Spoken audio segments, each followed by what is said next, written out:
This episode is sponsored by BetterHelp. Hey Darklings, Kaylin here. We know our generation has a surplus of pretty darkness in common, and if there's one thing unpacking our upbringing has taught us, it's just how essential therapy is for shining a flashlight on the darkness in our own lives. I don't know where I'd be without mine. I believe every human can benefit from the perspective of a licensed therapist. Whether you're familiar with your own inner workings or you're just looking for a listening ear, you can give BetterHelp online therapy a try by going to betterhelp.com/prettydark and receive 10% off your first month. I get that online therapy can be tricky, but I've been seeing my therapist online since 2020, and I'm here to tell you that it's absolutely worth it. Getting started is always the hardest part, and BetterHelp makes that easy. You can begin right from your phone or computer in whatever way makes you most comfortable, via good old-fashioned phone calls, video chats, or even messaging, if that's more your style. We enjoy this frightful nostalgia and learning about how it all connects, but Darklings know we're also passionate about healing and growing from what we learn. If you dare to do the same, head to betterhelp.com/prettydark. There you can answer a few questions, and BetterHelp will match you to a professional who has years of experience helping people like us. Plus, you can switch therapists at any time, so you're sure to find the right connection. Millennials are ditching the stigma and owning our mental health. And with BetterHelp, you can build a relationship with a professional all from the comfort of your own home, just how we like it. Visit betterhelp.com/prettydark or choose That's Pretty Dark podcast during sign up and enjoy 10% off your first month. That's betterhelp.com/prettydark.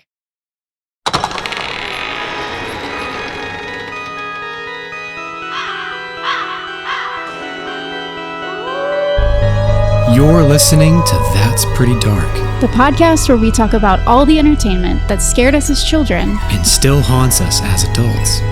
So grab your flashlight and join us as we take a frightfully nostalgic look over our shoulders and under our beds and in our closets. And together we'll realize, whoa, that's pretty dark.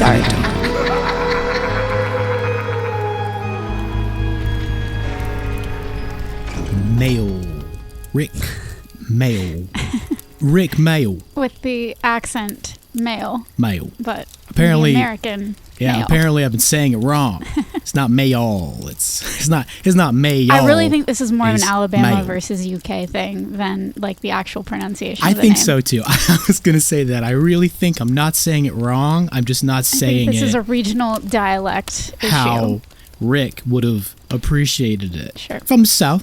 Of course you say yo, mayo. Mayo. He would have ripped me a new one. Probably so. It would have been great. I would have enjoyed the hell out of it.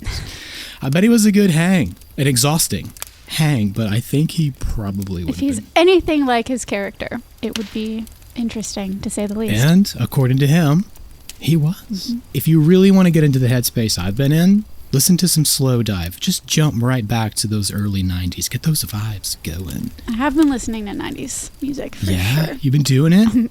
Diving deep. Slow diving real deep. Here on That's Pretty Dark. My name is Christian.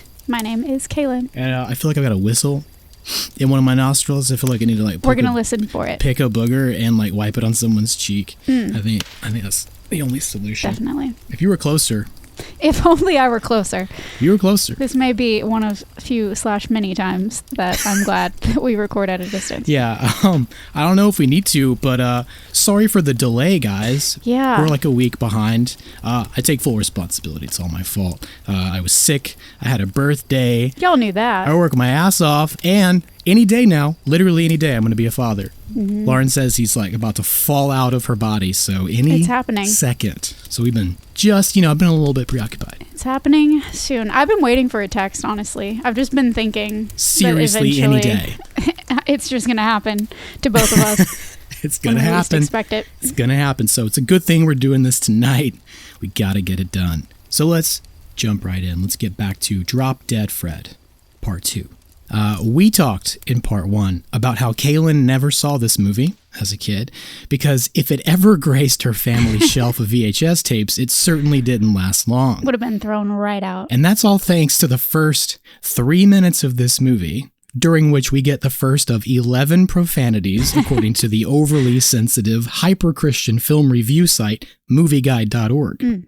They also cited 16 obscenities, adultery and sexual innuendo, rear male nudity, moderate violence, new age influences, and demonic activity. I like how they acknowledge the new age influences, because that's what you really got to watch out for. Theft, and scatological humor. And that is the number one defining category I've seen across all sorts of articles and review sites. Scatological humor. Never heard that word so much as I have. Me neither. This is all things toilet humor. Poop jokes, fart jokes, vomit jokes, lots of pretend vomiting in this movie, as well as other bodily functions. That probably includes boogers. There's actually a deleted scene where Fred spits on adult Lizzie's head, where like she goes to count for their hide and seek game that they play, and he just spits a big old one on her head. But New Line Cinema came back and asked them to get rid of it before distribution. Yeah, that's a bridge too far. And the reason I keep referencing this movie guide review is because one, they've got such a massive stick up their ass, it's impressive. But two, because it gives us a very clear perspective of how the mainstream views this movie. Yeah, for sure. We're sex positive here on That's Pretty Dark, so Absolutely. I'm not going to spend any time at all talking about the sexual innuendo or the adult-oriented themes regarding sex. But I'm not a monster, so of course I do agree that there are way too many sex jokes for this to be considered a children's movie or even a family-friendly movie. It just wasn't even in the category. No. As soon as I started watching it, I was like, this isn't what I thought it was. Just doesn't belong Not even there. close. But then again, look at any family-friendly movie that Jim Carrey made. Liar Liar, Bruce Almighty. I gotta tell you, the Motts enjoyed films like these alongside many others during our family movie nights we had, over the years, pretty much every Friday night, every weekend. And despite the occasional, cover your eyes, Christian, or, oh, that's just gross, we typically laughed our heads off at these family-friendly movies with so many sex jokes. You were more worldly than we. Yes, we were, honestly. I'll say that much. Surprisingly. But again, I only ever watched Drop Dead Fred on cable TV. So this film has been modified from its original version. It has been formatted to fit your screen. Translation, it was censored to hell and back, along with everything else on TV in those days. But that didn't keep me from feeling like I was getting away with something by tuning in for those hilariously violent opening credits. These opening credits, animated by Steve Seagal, are a work of genius. Not only is it cartoon animation, but it's specifically animated crayon drawings. Little scenes that a child might draw of their everyday life that you would hang on the fridge if they weren't rife with copious amounts of violent imagery, such as decapitation, broken glass, house fires, a guy being sucked into a meat grinder, shark attacks. The list goes on. I think I just audibly said, oh, as I watched the opening credits. I just watched with like my mouth open, just the glee on my face. I could feel it just like I'm 6 years old again. So if you started this movie and had no idea what sort of shenanigans you were in for, like Kaylin, these opening credits got you there mighty quick. Not to mention young Ashley Peldon saying the word shit 2 minutes in. Got me somewhere for sure. But we're going to come back around to that. In true Kaylin Andrews fashion, I've organized my drop dead thoughts tonight into 3 sections. The first I've entitled, Friend or Foe, Real or Imagined. Every main player in this story fits into some combination of these categories, including Lizzie, who is her very own worst enemy or imagined foe. Because until we start doing the work, we're all our own worst enemies, am I right? Always. When the story begins, Lizzie Cronin is right smack dab in the middle of the worst day of her life. She doesn't know it yet, but she's on the cusp of her own dark night of the soul because she's on the brink of losing those 3 totems of adulthood we've talked about. Her marriage, her job, and her car. Of course, we'd probably exchange the car for a house or an apartment or something. We all need somewhere to sleep and house our possessions, but we don't all need a car. I also don't know if I'd count marriage as a tenet of adulthood, but hey. Yeah, not these days. Back then, Sure. arguably. But we digress. And we could also further digress by arguing that this is actually the best day of her life. But that would be a premature point to make this early in the evening. We'll say it later. Remind us. You guys say it for us if we don't. But that's one of my favorite things about this movie. There's no getting ready montage, no glimpse into her professional functionality at work, no semblances of normalcy whatsoever. It's already midday. She's already on her lunch break about to see Charles, so this is the drop-dead moment, or the last possible moment, that they could get away with introducing us to her situation without losing too much context. Before it falls apart. Not to mention, it's the drop-dead funniest and most cruel way they could have possibly done this to poor Lizzie. So we meet adult Lizzie for the first time as she's rehearsing a speech that's already much too good for her lousy husband, Charles, from whom she's been separated for an undisclosed amount of time. Charles, this is really important to me. I forgive you. I love you. God, that hurts so much when I say it out loud. She's practicing forgiving him and loving him and expressing a willingness to patch things up despite him cheating on her with another woman, Annabella, on the couch in their apartment where Lizzie still lives. Charles? It's really important. This is important to me. Shouldn't you be having lunch on your lunch hour? Let me just finish what I want to say. At the Jaguar dealership, Lizzie gets out nary a word of her rehearsed speech because Charles, the fast-talking car salesman that he is, bulldozes over her and explains that she was right about him, that she deserves better, and that he deserves to sleep in the bed he's made with Annabella. You did more than agree. It was your idea, and you were right. We can't go on. I have seen this. I've heard these stories from friends. I was going to say, if anybody has a story He's a trope and a half. about this kind of thing happening to them, I'd love to hear about it. Trope and a half. The closest thing I have to this is when my high school sweetheart cheated on me and then said it was my fault. That's the closest thing. I wasn't trying to get back with her. It happens sometimes. But she did blame me for her actions. It's rarely one person's fault. However, that's not cool. But yeah, if anybody needs to get that off their chest, send it in, because we've all been there in one way or another. Charles, in my opinion, fits into the imagined friend category. Because although we don't really see him again until the wine tasting party later on in the film's second act, the driving force of Lizzie's character arc throughout the majority of the rest of the film is her desperate attempts to get Charles back, because she's been conditioned by her mother to believe that she needs him. Therefore, Lizzie has convinced herself that Charles is a good man deep down, that he's worth every agonizing second spent trying to win him back. In other words, Lizzie has imagined that he is a friend to her, when in reality he's a very real foe. He's a very black and white sleazebag of a character, but it isn't just that he's never fully appreciated her. And it's not even that he's a cheating son of a bitch who has defiled and renounced the sanctity of marriage. It's that Charles is a womanizing sexual predator who enjoys exerting the power he has over women.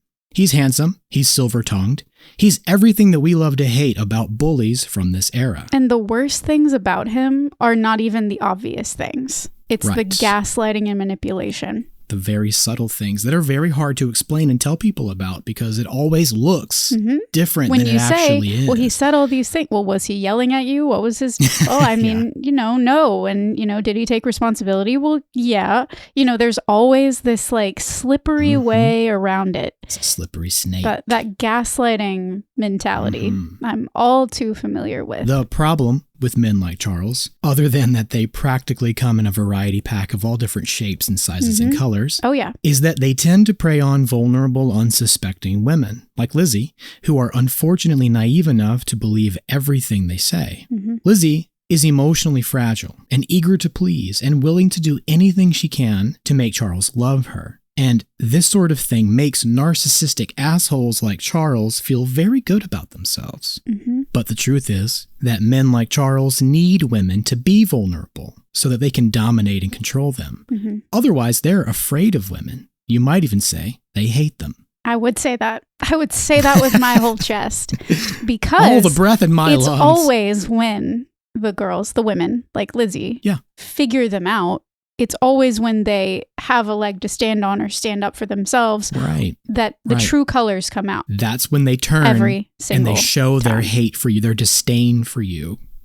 Just finished the season finale of You. Yes, the Joe Goldberg idea, an ideal that has permeated our society.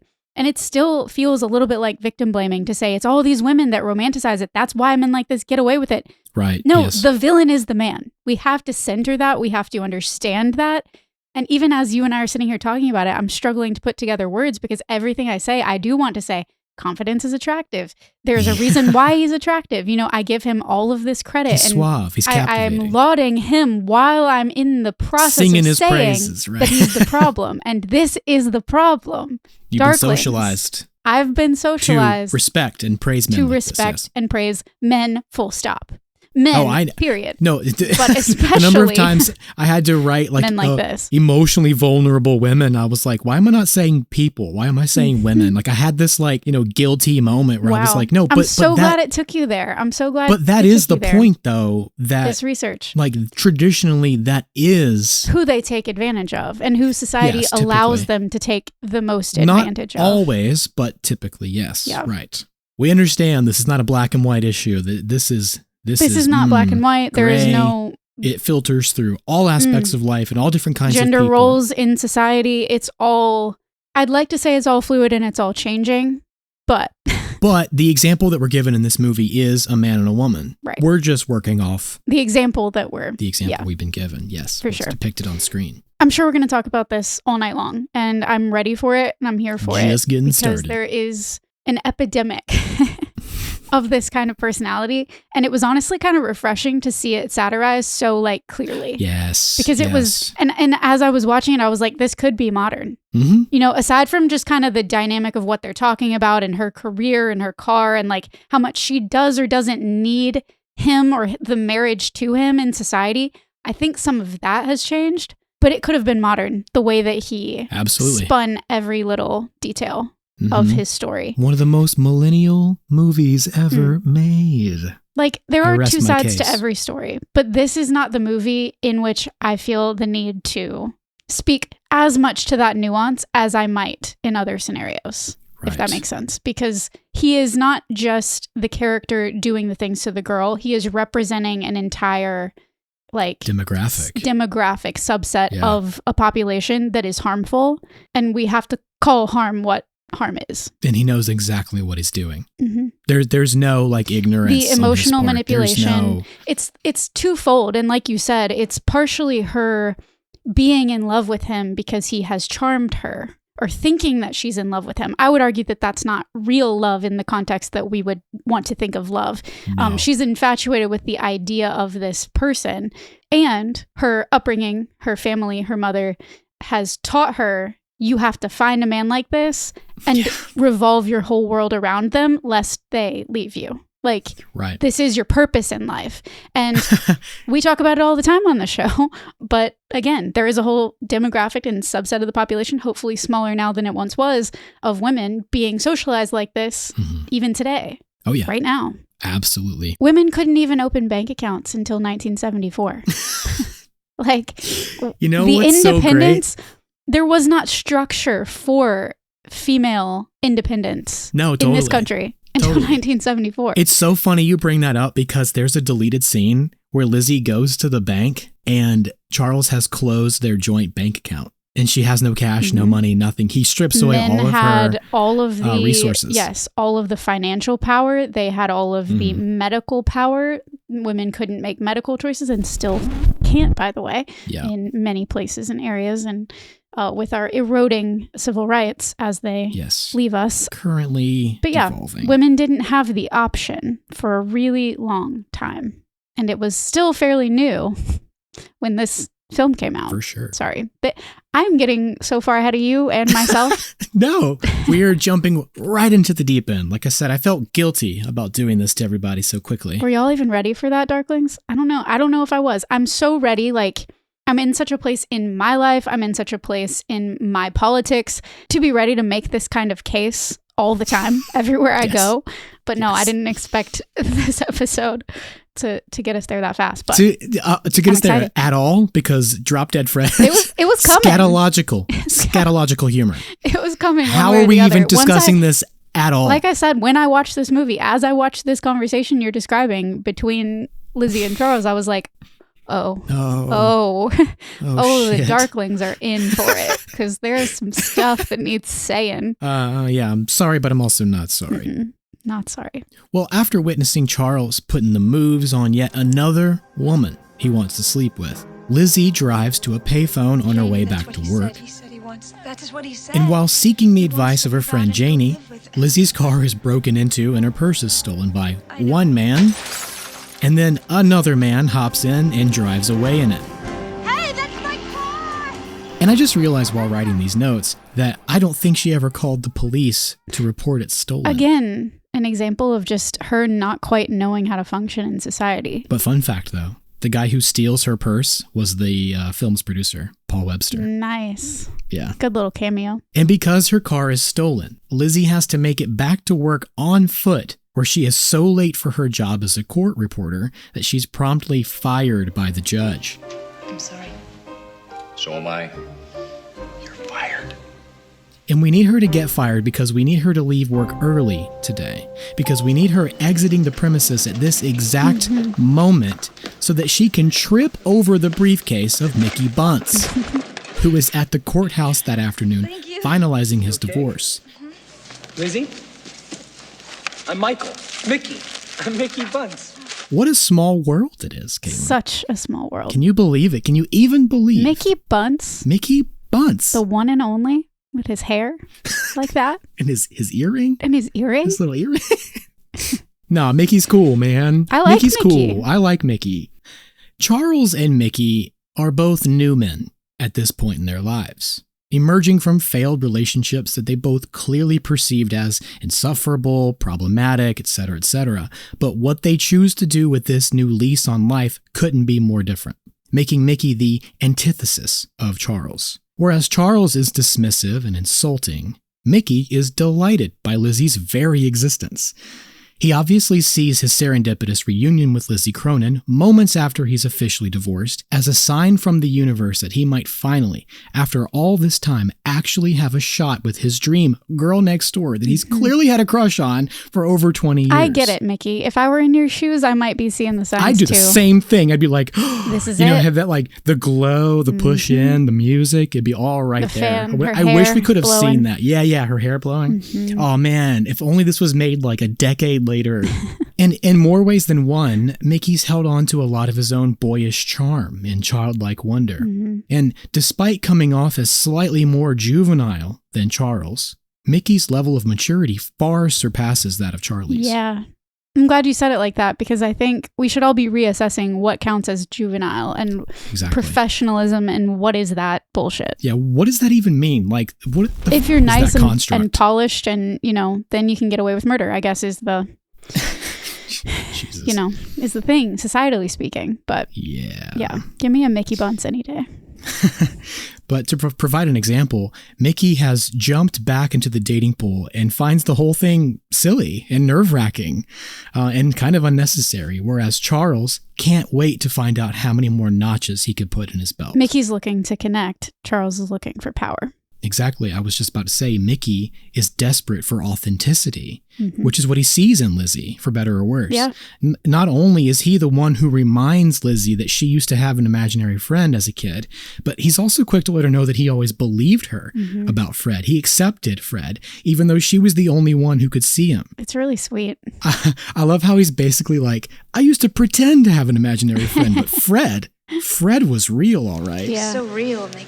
Oh, he was real, all right. He was like really out of control. No, not always. And that's because Lizzie made Fred real to Mickey. You must have thought I was crazy. No, not at all. I believed you. It was just that no one else could see him but you. And he's always been in love with her imagination. He's always been in awe of her because she could make an imaginary friend real.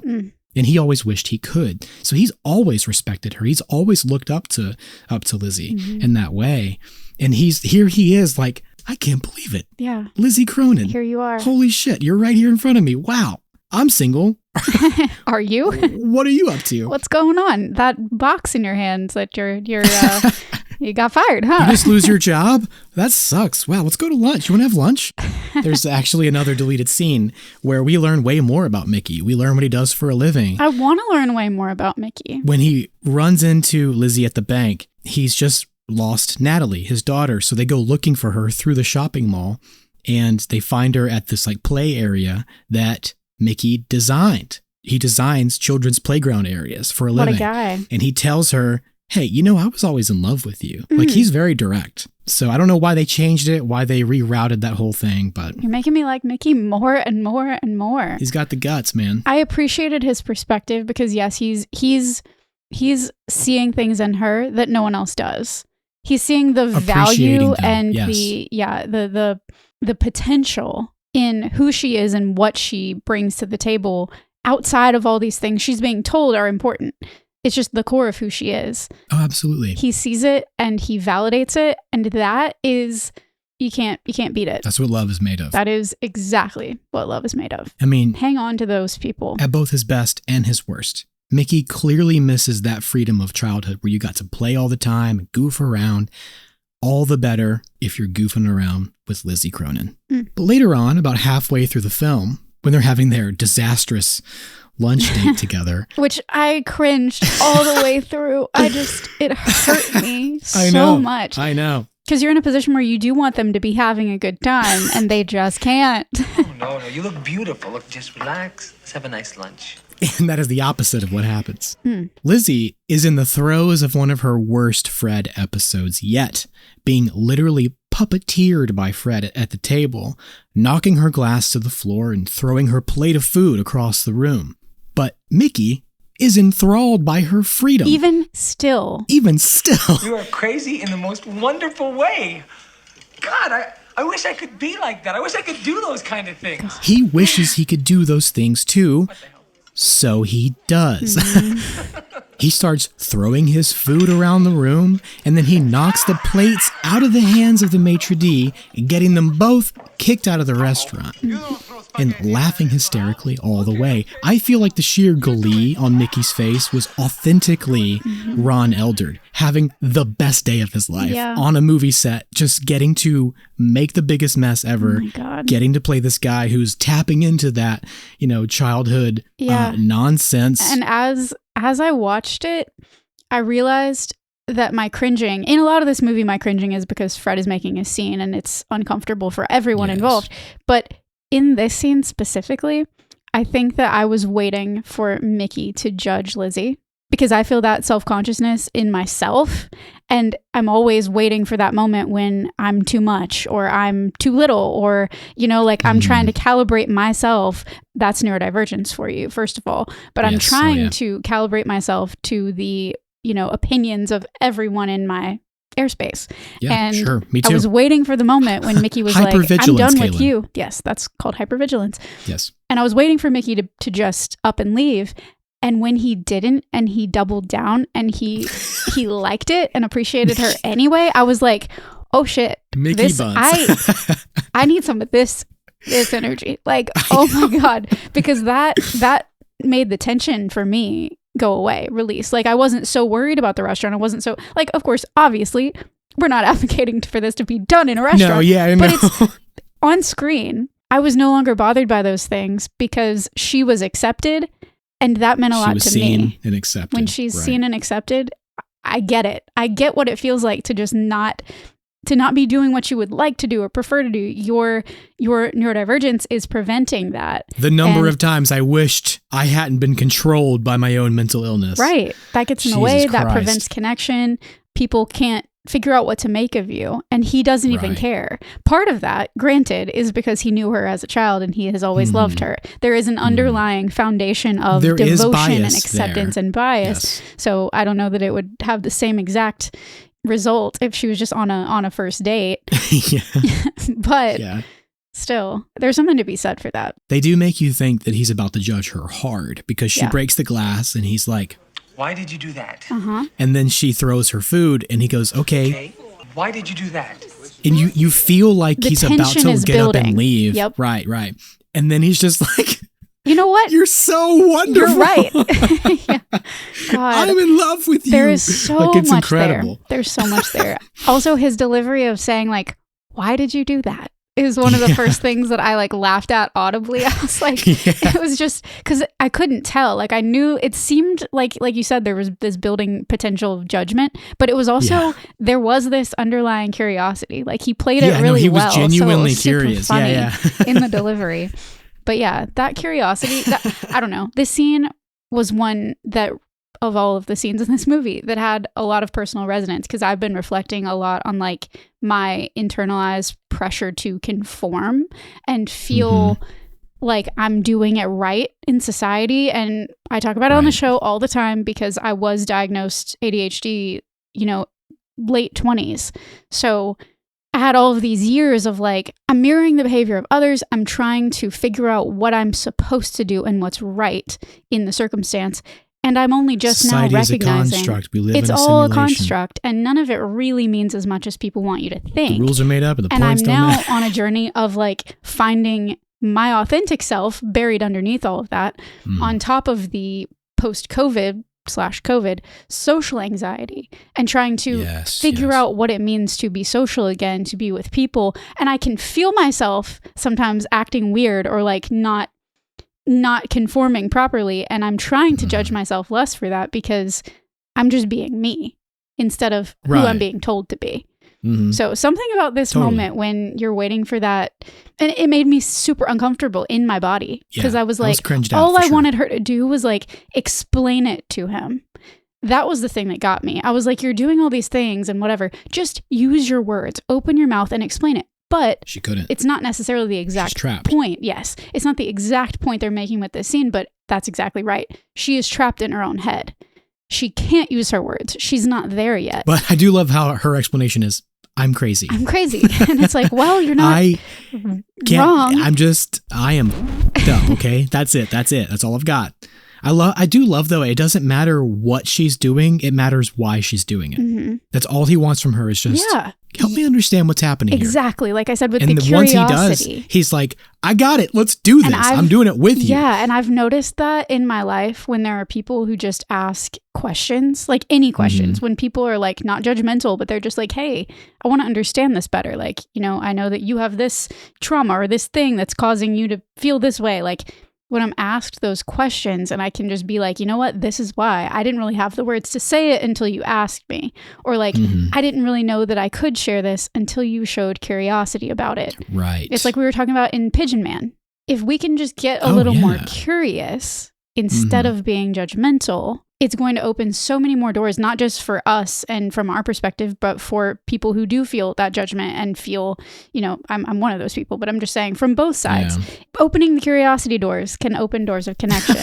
Curiosity doors. As we say. No, I really, really appreciate your pigeon connection, pigeon man, doing it like pigeons, as Fred talks about. Doing it like pigeons. His emphasis on the pigeons. Sometimes that's just what you got to do. You just got to do it like pigeons. I'm with you. This is an important scene. It's a very important scene. It's one of my themes that comes up a lot on the show because of my desire for authenticity and my recognition so late in life that so many aspects of my socialization and who I am inside, so many of those things kind of teamed up to take that authenticity from me.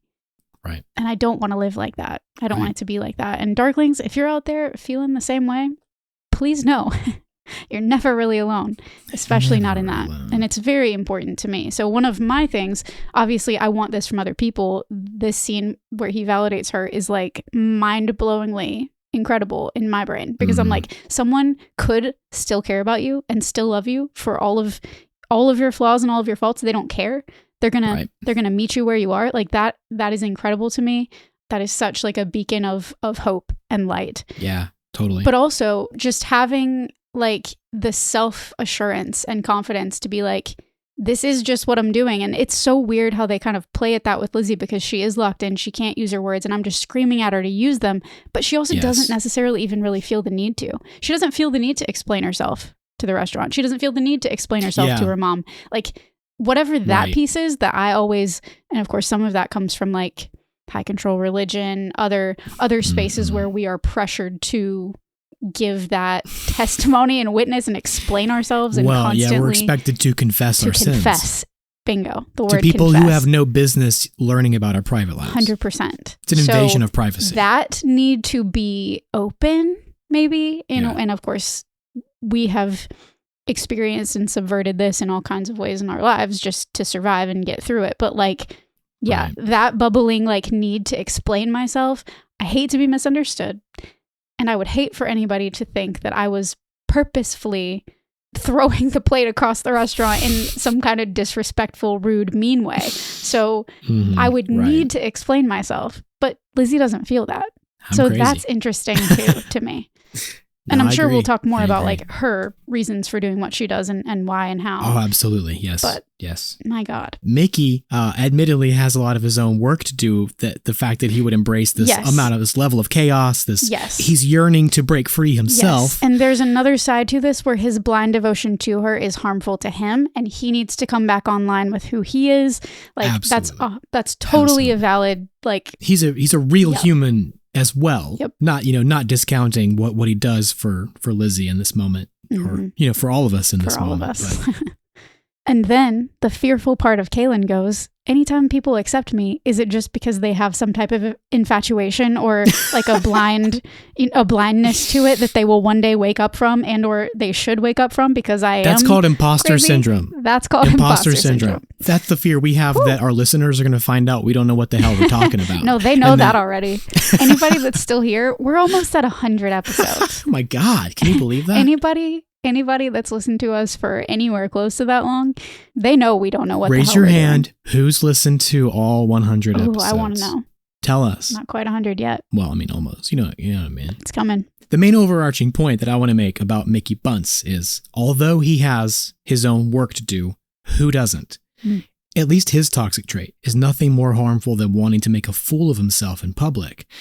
We should all strive to be a little more like Mickey Bunce in his ability to ruin a rich person's lunch. That, and being supportive of someone going through an obviously difficult time and loving her enough to let her make her own choices, even when those choices hurt him. Amen. And this plants Mickey squarely in the real friend category. Real friend. But you can let people know when they're harming you as well. Yes. That's allowed. Of course.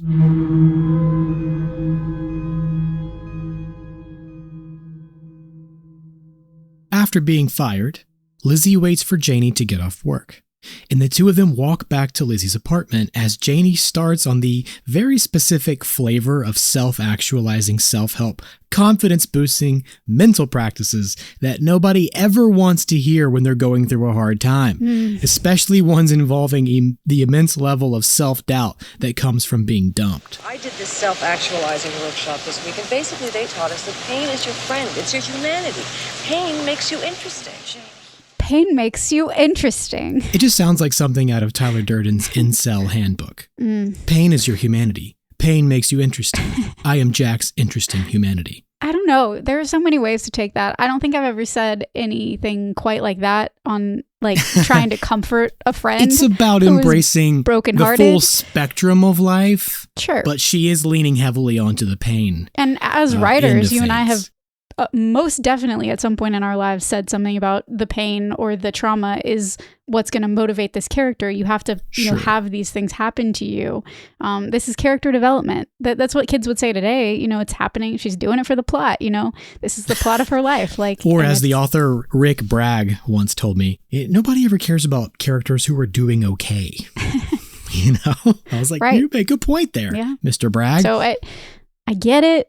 I don't know if it's exactly what Lizzie needed to hear in this moment. No, it's always premature. It's always too soon. Look at Elvis. Yeah, but didn't Elvis kill himself? Yes, but before that, he was very, very interesting. Now, I want you to Although I don't think he's affirmation. exactly the poster child for the tortured artist. If this had been made a decade later, she might have said, hey, look at Cobain. Yeah. And Lizzie points out that Elvis killed himself. Is this another Mandela Elvis effect? had a heart attack. Yeah, Elvis didn't kill himself. Killed himself because he ate himself to death, maybe, Sure, but he was taking enough drugs to kill a president, but he died the same way our current president's going to go. A heart attack from straining too hard on in the the toilet. toilet. Yowza. Janie quickly guides Lizzie through some affirmations, which do nothing for her at the moment. All right, now repeat after me. I don't need a man to complete my life. I'm perfect the way that I am, and I hate Charles. Don't you feel better? No. And at first I felt like this scene cheapened Janie as a supportive friend, until I realized that Janie actually has it all figured out. She has obviously experienced some level of pain in the past, which she's now using to her advantage to enjoy an unfettered life of doing whatever the hell she wants. She lives in a goddamn houseboat, She sleeps with her boss once a month without any fear of repercussions, and she smokes cigarettes while power walking simply for the endorphin rush. You know, the body's natural She's free. morphine. Here it comes. Here it comes. Oh, the aerobic rush. Now She's a woman among women. And because she's free, she does things like let Lizzie crash on her couch at even the most inconvenient times, and never once, not one single solitary time, does Janie ever dismiss the idea that Fred is real. Sure, she describes Fred as a creative visualization, but that doesn't mean Fred isn't happening to Lizzie. No, Fred is real to Lizzie, ergo, Fred is real because Lizzie is real. And that's all Janie needs to be a supportive friend. Yes. She's making space for Lizzie's reality. And it's also all Janie needs to help Lizzie by murdering Fred. We're going to talk about the time Lizzie's mother got rid of Fred later, but I want to go ahead and make the distinction that Janie's attempts to kill Fred are the result of Lizzie asking her for help. Her mother killing Fred is a very different situation altogether that, again, we're going to get to. So, Lizzie crashes at Janie's place. And while Janie's at work the next day, Lizzie spots what she thinks is Charles on a speedboat. It hurts. And it's not, because that actor has a different name. But she proceeds to drive Janie's houseboat in her attempts to catch up with this not Charles, prompting Fred to play pirates, resulting in Janie's house sinking to the bottom of the harbor. We've all done crazy things when we think we see our crush. We've also all presumably played pirates. Hopefully none of our... Oh, absolutely. More often than I've ever sunk in a houseboat. Yeah. Hopefully none of our imaginings have resulted in one of our dearest friends losing everything that they love, everything that they own, everything to their name. Hopefully not. Captain Fred's in charge! Drown the fishes! Kill all the pirates! Do you know what keel hauling is? I don't. Keel hauling is a specific punishment for sailors at sea, sometimes an execution. It's when you'd be tied to a rope and dragged underneath the boat from one end to the other. Oh, got it. So Fred Got it. wants to keel haul the parrots. Wow. Jack Sparrow could take a note or two from Fred's Pirate Fred. shenanigans. Yeah. Oh, God. Drown the fishes. That image is just playing over and over on repeat in my brain, and I don't like it. You know who else doesn't like it? Lizzie. Because Lizzie has to go tell Janie that her house is at the bottom of the harbor. Well, it's all still there. It's just not so near the top of the water. And when I tell you, this is my favorite scene in this movie, what I actually mean is this is one of my favorite scenes in any movie ever made. Because the remainder of this sequence is comedy in gold. Janie is reasonably upset. What do you think, that I have an imaginary friend clause in my boat insurance? But winning the Best Friend in the Universe award, Janie takes matters into her own hands to throttle Drop Dead Fred and kill the little bastard once and for all. Emphasis on the little. So just outside the window of this company meeting that Janie's having with her boss and her colleagues, Lizzie points out that Fred has now taken Janie's seat at the table. He's sitting in your chair. Do you see him? No, but that won't stop me from killing the little bastard. And misunderstanding Fred's size and, well, his autonomy, she says, Excuse me, gentlemen. interrupting the meeting, and then leans over Rick Mayall's shoulder and begins talking to what she thinks is a cute little imaginary friend. But for the sake of the joke, it appears as though she's talking to Fred's penis. Hello, sweetheart. Aren't you a cute little thing? And the pleased look Jesus. on Fred's face is priceless, smirking around at everyone and up at her and down at his crotch again. This whole moment is Rick's best performance in this movie. Fight me. I'm just gonna borrow this. I'll be back a second. So Janie wheels the chair out into the hall, kneels down, and grabs hold of thin air because Fred is now standing next to Lizzie, like usual. And Janie asks, Have I got him? and Fred makes Lizzie nod.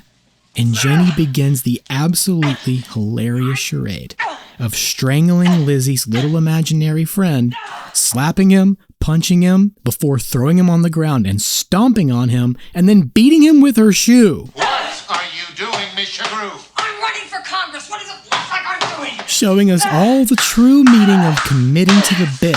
There's nobody there. It's because he's invisible. Idiot! And everybody at her work comes out into the hall to watch. Dead little man! Ouch. That's for the boat! And that's for ruining the one stoop I get a month when Murray's wife is out of town! Carrie Fisher, everyone. Yeah, she undid it with the boss right then and there, but I mean, I think she's too young for Murray anyway. Oh, absolutely. Yeah, I know. Murray doesn't know how good he has it. For all the rage that she must have to lose her entire house, it is pretty great that she doesn't take it out on Lizzie. Not at all. Even though it is Lizzie's fault. Yeah. I hate even saying that, but is it? But is it? You know? Mental illness is not your fault. No, mental illness is not your fault. It is your responsibility, though. Mm-hmm. So if Mickey is the polar opposite of Charles, Janie is the polar opposite of Lizzie's mother, Polly, a.k.a. the mega beast, a.k.a. the mega bitch. The mega bitch. When we first encounter Polly in true form, Lizzie and Janie have just arrived back at Lizzie's apartment to find that Polly has already let herself in. It's a good thing I've got a key to this apartment. Hello, Mrs. Cronin. She's going to be all right. She just needs some nurturing. You know, give her a little cuddle. Cuddling is for teddy bears.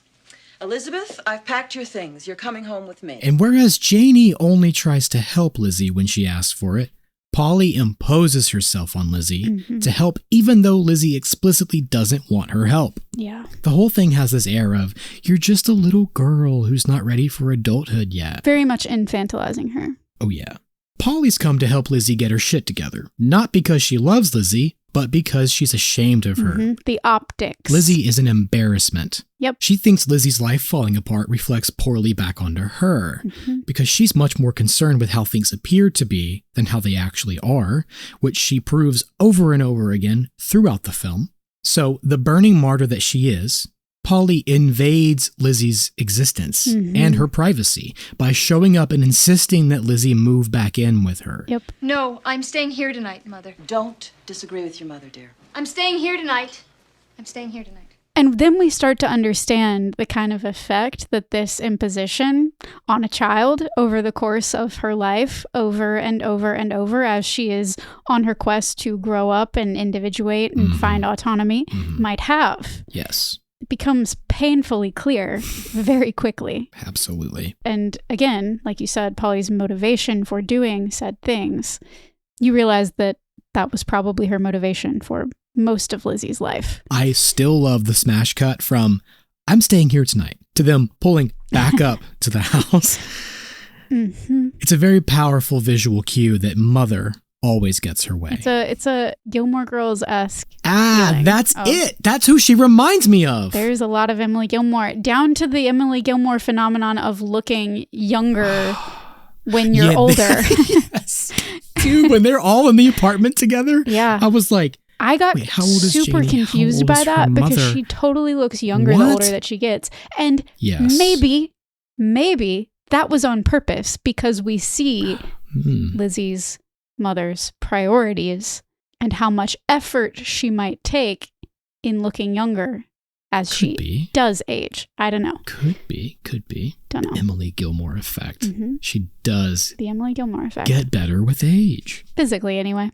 In part 1, I introduced that downtime article called All Grown Up, The Arrested Development of Drop Dead Fred by Caroline Golem. And my favorite paragraph from this article reads, if we consider a child's imagination as a vast, untrammeled landscape, adulthood is the barbed wire fence.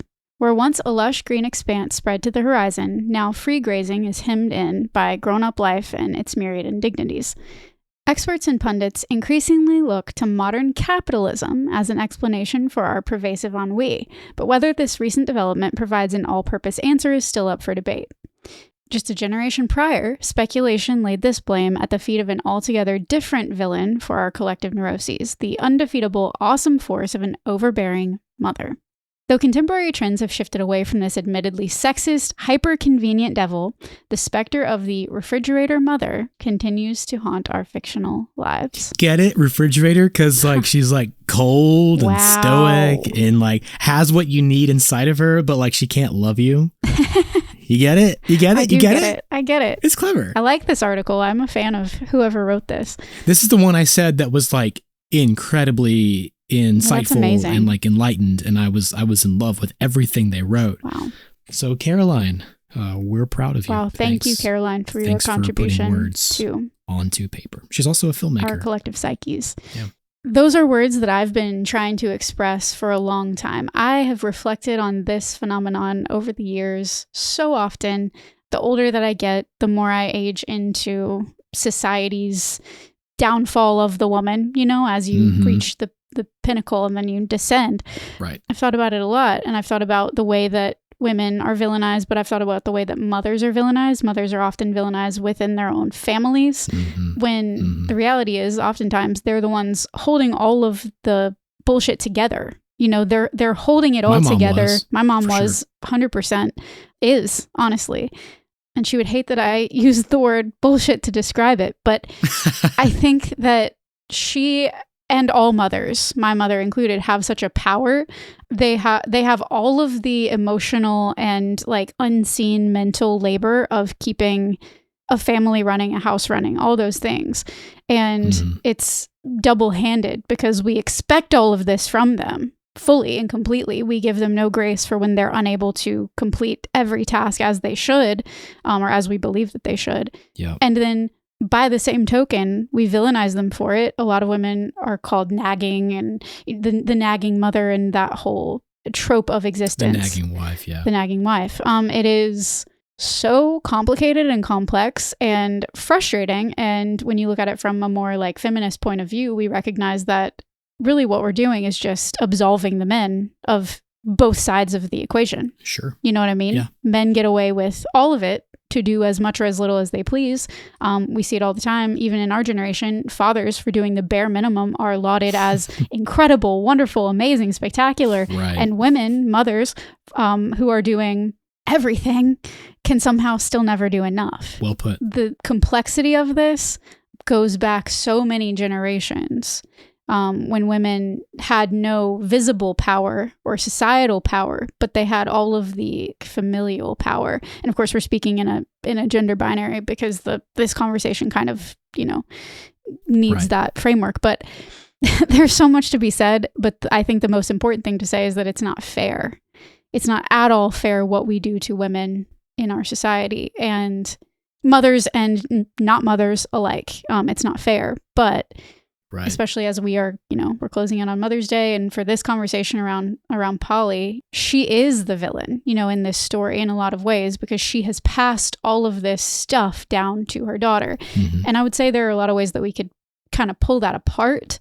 But I will say her fatal flaw, the mistake that a lot of mothers do make, and a lot of mothers prior to our generation really didn't have the bandwidth, vocabulary, education, knowledge, resources to change, was not passing down all of that to their children. Correct. Not putting all of that trauma on their children. We talk about that constantly, but we're some of the first in terms of society and ways of thinking. Millennials and early Gen X are some of the first generations to kind of change that narrative and not pass it down. So it's not her fault what happened to her, as we say all the time in different ways. It's not her fault what happened to her, but it is her responsibility how she carries it forward, how she either uses it to learn and change her behavior or doesn't.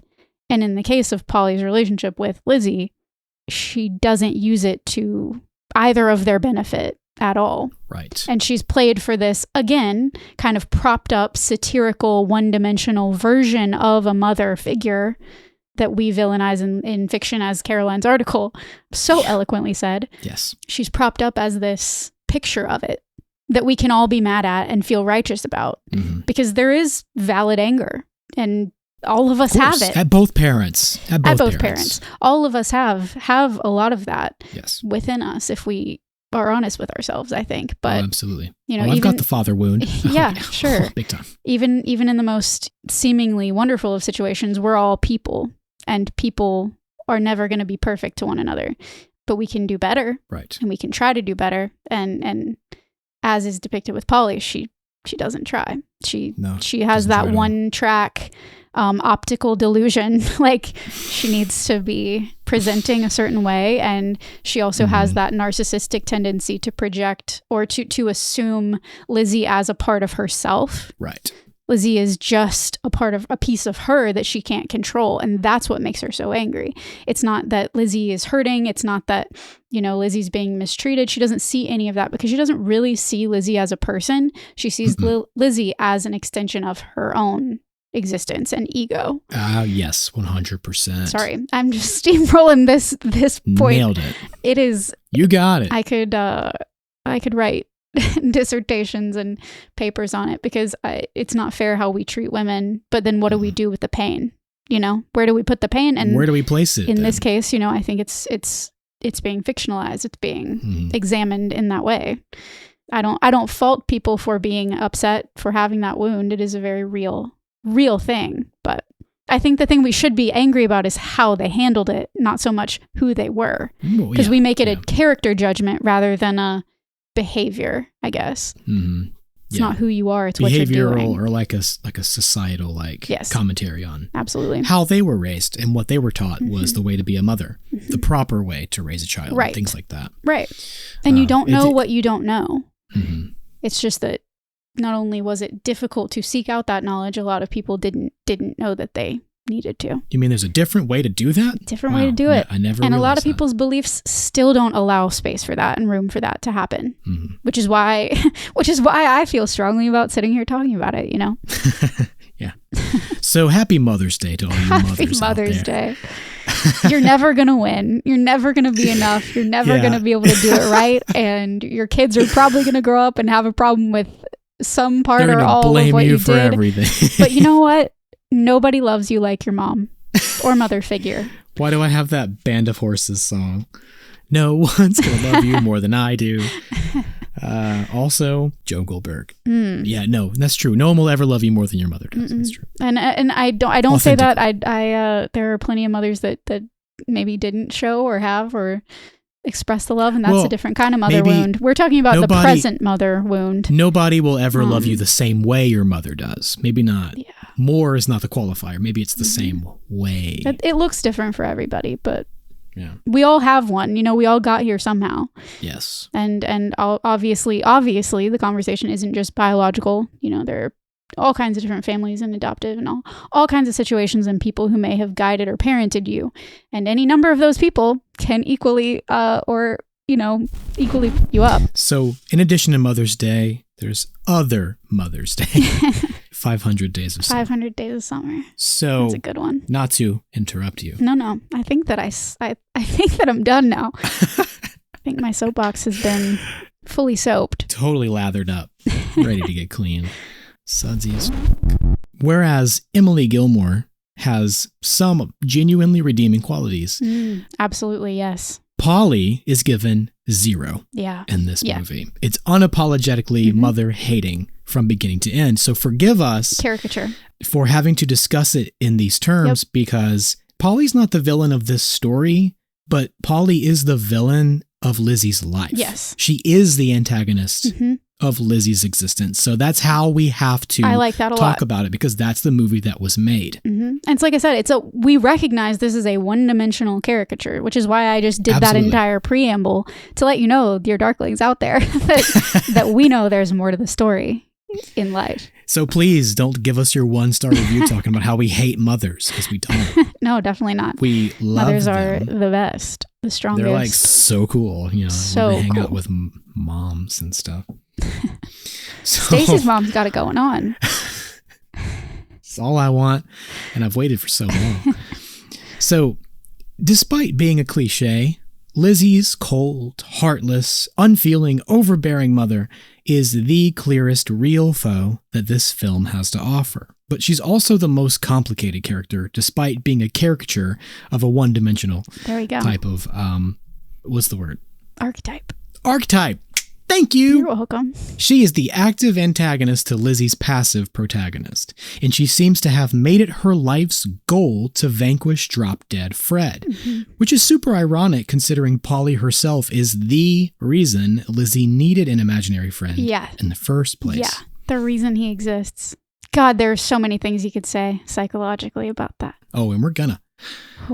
The film isn't clear about how and when Fred enters Lizzie's life, but I think we can infer some of those first moments based on what's depicted in the film. For example, before the opening credits sequence that I love with all of my heart, the movie opens with Polly reading young Lizzie a bedtime story from a book of fairy tales. The music is sweet and hopeful, and Lizzie looks so cozy in her bed, snuggling up with her sock monkey.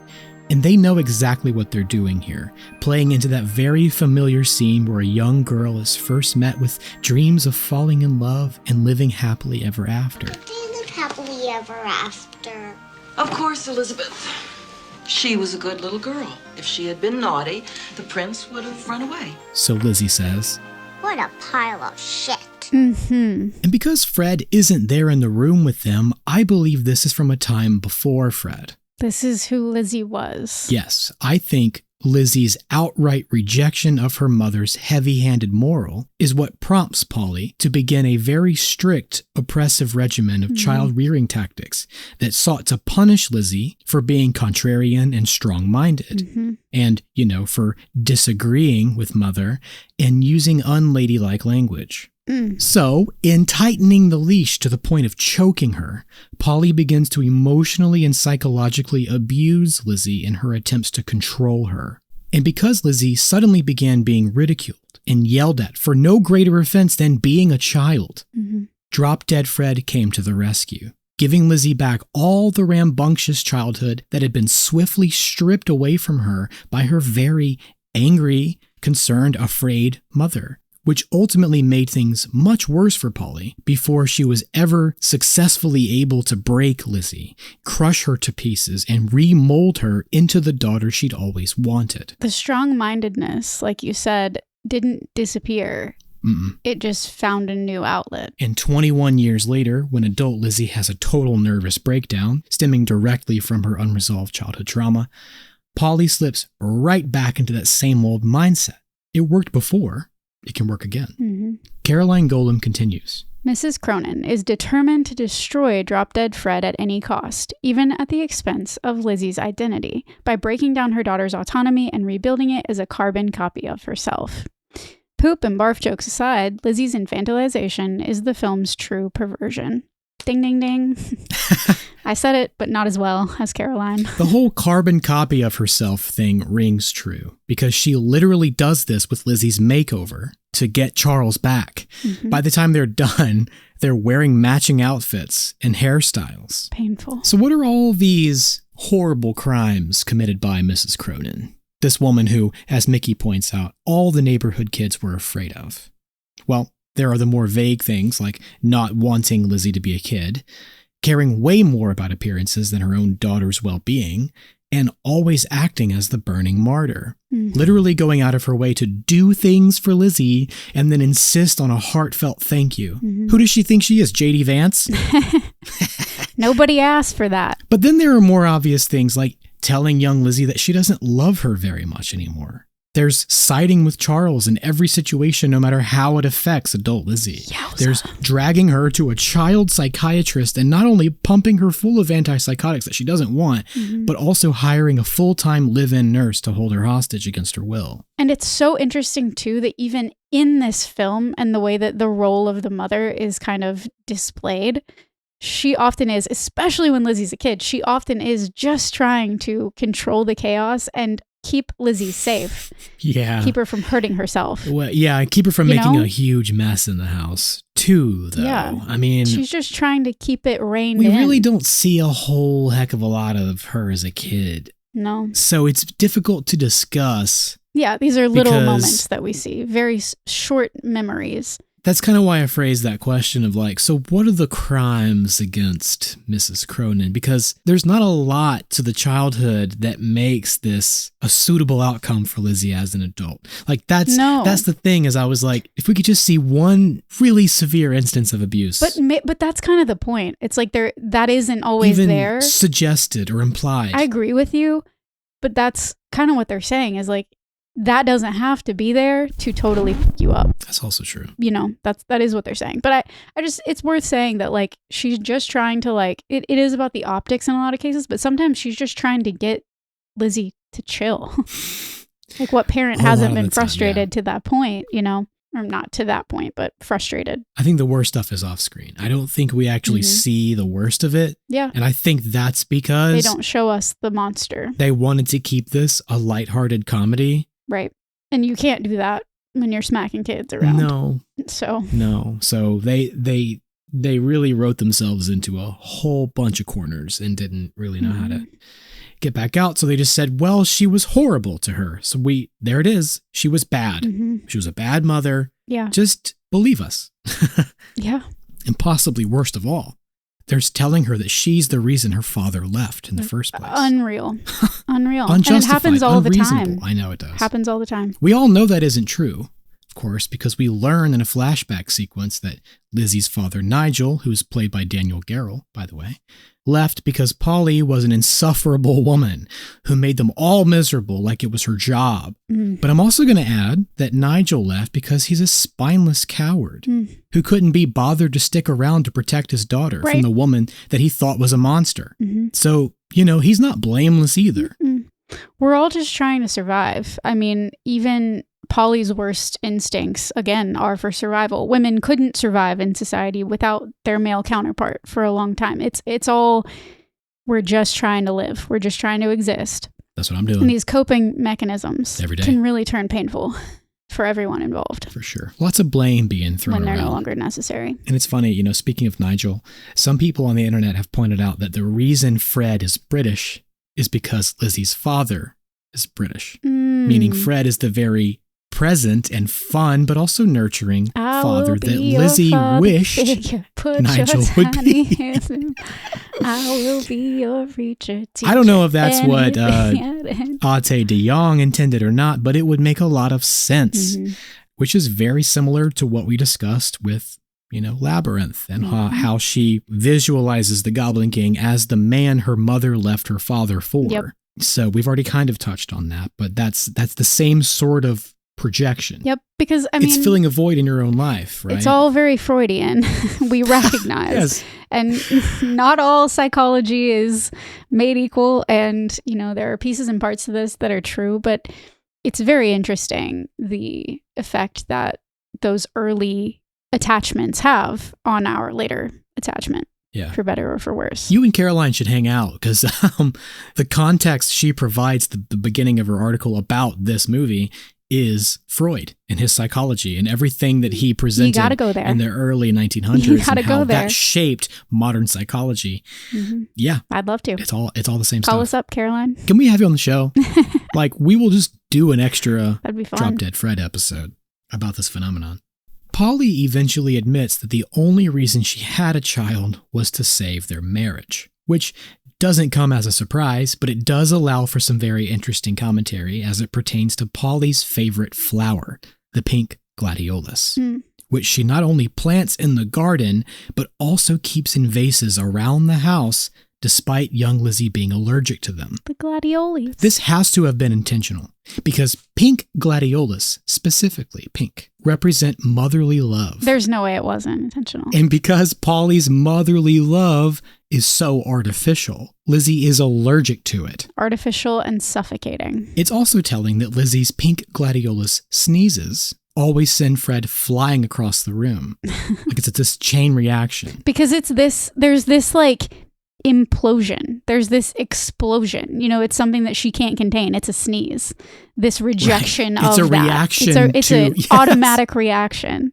Yeah. A bodily function that is rejecting this because she knows deep down that it isn't right. Authentic. She knows that it's not authentic. And she knows that it's not only really disconnecting the two of them as humans, but it's also taking Lizzie further and further and further away from herself. So say what you want about the end result of this movie. This script was well written. Don't disagree. I said it over and over in part one that it's just, it is just so very, it's so very, it could just, I don't know.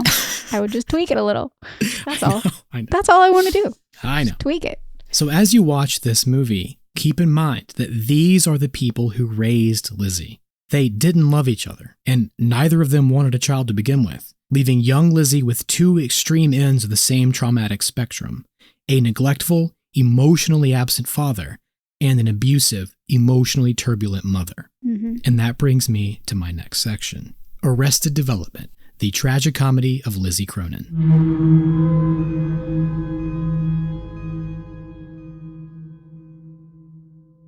We will kick this section off with another quote by Alexander Larman, who wrote that article for The Telegraph that we quoted a whole bunch in part one. In retrospect, it seems unbelievable that Ate de Jong's film was ever made at all.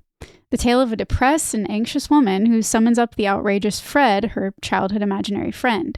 It is a strange but oddly effective mixture of outlandish physical humor and disturbing farce, seasoned with an unexpected undercurrent of anguish. The word anguish got me there. Yeah. It told me anguish. I had to include that quote. As soon as I saw the word anguish, it got me too. So, Lizzie Cronin is the sort of protagonist that's referred to as passive, as opposed to an active protagonist. And what that means is the majority of the film's events happen to her or despite her rather than because of her, making her a relatively passive participant in her own life, which I'm sure many of us can relate to. Yeah. I the whole time, like I was saying with like Mickey in the restaurant, the whole time I was just yelling at her, like, talk about it, say it, like say something.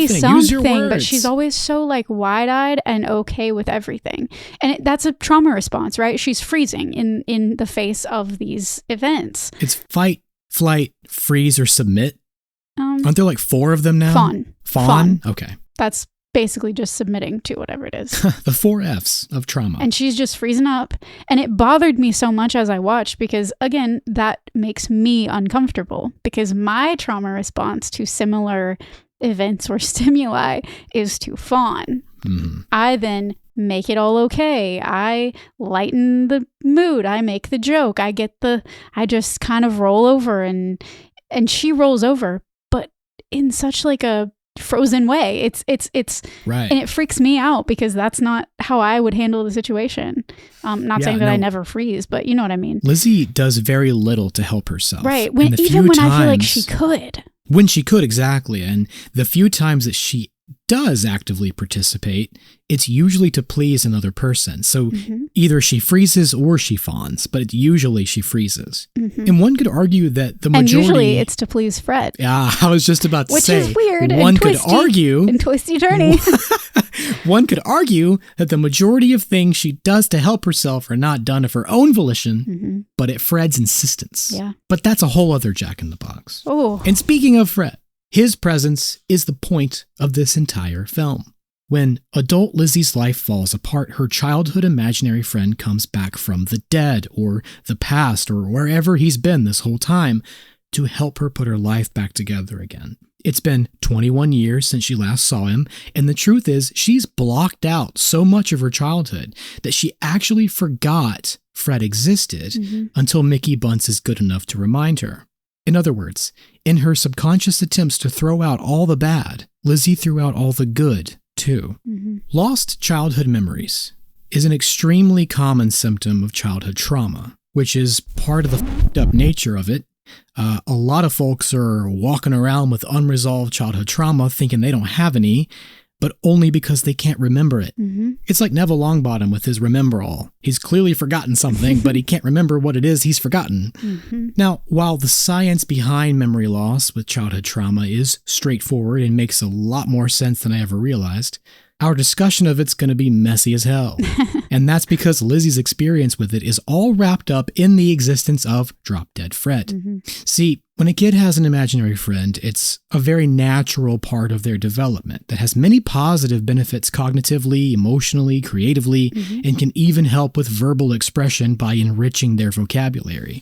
Just like we talked about in The Rescuers, with the personification of stuffed animals, it's a way for kids to practice socializing with the projection of their own psyche that won't judge them or hurt them. But when an adult has an imaginary friend, that's called schizophrenia. Maladaptive coping. Exactly, and we're going to circle back around to this. Probably the most common and familiar explanation for childhood memory loss is dissociative amnesia. And this is when memory loss is a coping mechanism. Some experiences are just too difficult to think about, so our subconscious forgets them until we're ready to process them. And this can be specific or general, meaning we can forget a single traumatic event, or we can forget much longer lengths of time. Kind of like the difference between PTSD or complex PTSD. Which is, I'm diagnosed with CPTSD. And I have CPTSD. Very different because there's so much of it, you almost don't even know where to start, internally or externally. On that note, I've definitely experienced some dissociative amnesia that I've actually had a lot of success remedying because of this podcast. Because stimulating those memory, receptors of like, oh, this movie's tied to this memory of this time of my life. And it's actually opened those doors to things that I had locked away a long time ago. So it's been very, very beneficial in that way. But I do have to say that mine's never been as bad as my older sister's. She got to a point where she began asking me about childhood memories because apparently she doesn't have very many. I was just talking with one of my best friends, Logan, about this week. And yeah, I have big gaps of time where I don't remember anything. I do too. I definitely have some specific memories. I have a lot of good childhood memories. Y'all know this. Y'all have been listening to us for 100 episodes. That's all we've talked about for 3 years, 3.5 years. Y'all know that I have good memories of childhood. But I have big gaps of time where I don't remember really anything. And I thought that was normal. I thought that was kind of how it goes the older that you get. And I realized that no, a lot of people have very specific childhood memories or can tell you all about a singular year. Yeah. I got a lot of gaps in there. It's very common. You're not alone if you feel that way too, guys. Definitely not. Now, I'm not a brain scientist. Tell us something I have we done don't know. I have done a lot of reading. And I know that experiencing any kind of trauma at any age not only leaves marks on your brain, but actually physically damages it so that it stops functioning the way it's meant to. This means damage to the hippocampus, which is where we form new memories and recall them. This means damage to the amygdala, which is where we process emotions like fear and anxiety. And this also means damage to the prefrontal cortex, which is where our executive functioning lives. Or doesn't, if you're me. Well, our executive dysfunctioning. This is all of our skills in decision-making, problem solving, stress management, impulse control, and emotion regulation. So yeah, executive dysfunctioning means all that is fucked up. Are you always tired but still have trouble sleeping? Are you overly sensitive and chronically hypervigilant? Do you find it difficult to relax and or concentrate? You might be suffering from unresolved childhood trauma. And every darkling raises their hand. Me. But seriously, if this is how trauma affects the adult brain, then how much more devastating are these effects on the developing brain of a child in its formative years? This is why it's so important to raise children in safe and emotionally healthy environments with security and stability, and not just love, but also love-adjacent things like empathy. Because, only psychopaths think of empathy as a weakness. Emotional intelligence. Teaching kids to work with their feelings, not just dismiss them. Or, if they're inconvenient for the parent, a lot of times for generations prior, it was kind of you're just not supposed to have that feeling. Sorry. Right. And then what happens when you're human and you do? What do you do with it? But speaking of psychopaths, a staggering number of the most violent serial killers have one thing in common: a traumatic head injury in their youth that damaged their prefrontal cortex. So scary. I also learned recently that prolonged exposure to high levels of cortisol can actually begin to kill off our brain cells. Oh, yeah. Which can with things like memory formation and memory processing by dysregulating the HPA axis, which is the thing that's supposed to be able to regulate the stress response when functioning correctly. Ask me how I know that information. We could get super academic with y'all if we wanted to, because like ScienceDirect.com says, childhood trauma may lead to the lack of visuoperceptual contextual details and autobiographical memory by altering basal cortisol secretion and connectivity of the prefrontal hippocampal extrastriate regions, whatever the that is. In other words, shit gets real. I'm kind of embarrassed with how many of those words I did understand. And that's on medical trauma. But in digging around on the interwebs for more smart stuff, I found an article from the National Library of Medicine on the association between childhood trauma and memory functioning in schizophrenia. Full transparency, the trauma this study focused on is the kind resulting from physical and sexual abuse, which are obviously different from psychological, verbal, and emotional abuse. But on the other hand, they do still come with their own brand of psychological and emotional trauma. But as we said in part 1, this film comes with a sense of impending doom, like the other shoe is going to drop any second. And we're going to find out that Lizzie experienced some kind of physical or sexual abuse in her childhood. I was waiting that out. I mean, all it would have taken was seeing, one slap to young Lizzie's face, and we know exactly where we stand. But we can't forget what Ate DeYoung said about his own childhood abuse. So not only do the characters hint at something worse than just an overbearing refrigerator mother, but Lizzie herself exhibits symptoms of one of the most extreme psychiatric disorders that can be developed as a result of severe physical or sexual abuse as a child, and that is schizophrenia. But don't just take my word for it. This National Library of Medicine article, which was written by like 6 different researchers, says, both neurocognitive impairments and a history of childhood abuse are highly prevalent in patients with schizophrenia. Childhood trauma has been associated with memory impairment as well as hippocampal volume reduction in adult survivors. Notably, hippocampal volume reduction is also a common finding in first episode and chronic schizophrenia. So they got the same brain trauma going on. So I think that we can all agree that whether Fred is imaginary or real, arguments pending, he's very much intended to be the physical manifestation of adult Lizzie's schizophrenic delusions, or at the very least, the metaphorical projection of the mental illness she has developed resulting from her history of abuse, beginning with her mother and continuing with her husband. He could be a symptom of many different types of mental illness. Agreed. And I suppose it's also important for us to say that this does not schizophrenia make this one projection or one thing. There are many different manifestations of schizophrenia, sure, many of which don't look the way that I think I was taught to understand schizophrenia to be. And there's, of course, dissociative identity disorders. It's a spectrum. So yeah, definitely a spectrum. And this is not an all-encompassing look at, oh, what is it like to have schizophrenia? You have an imaginary friend. It's not that cut and dry. But symptomatically speaking, it's not good. It's not good. And, we're going to make this argument later, but yes, if Fred is all inside of her head, this isn't just schizophrenia, it's dissociative identity disorder because of the projection of her own self. What I see, which is a whole other thing. There's room for all of that. And it isn't just one thing.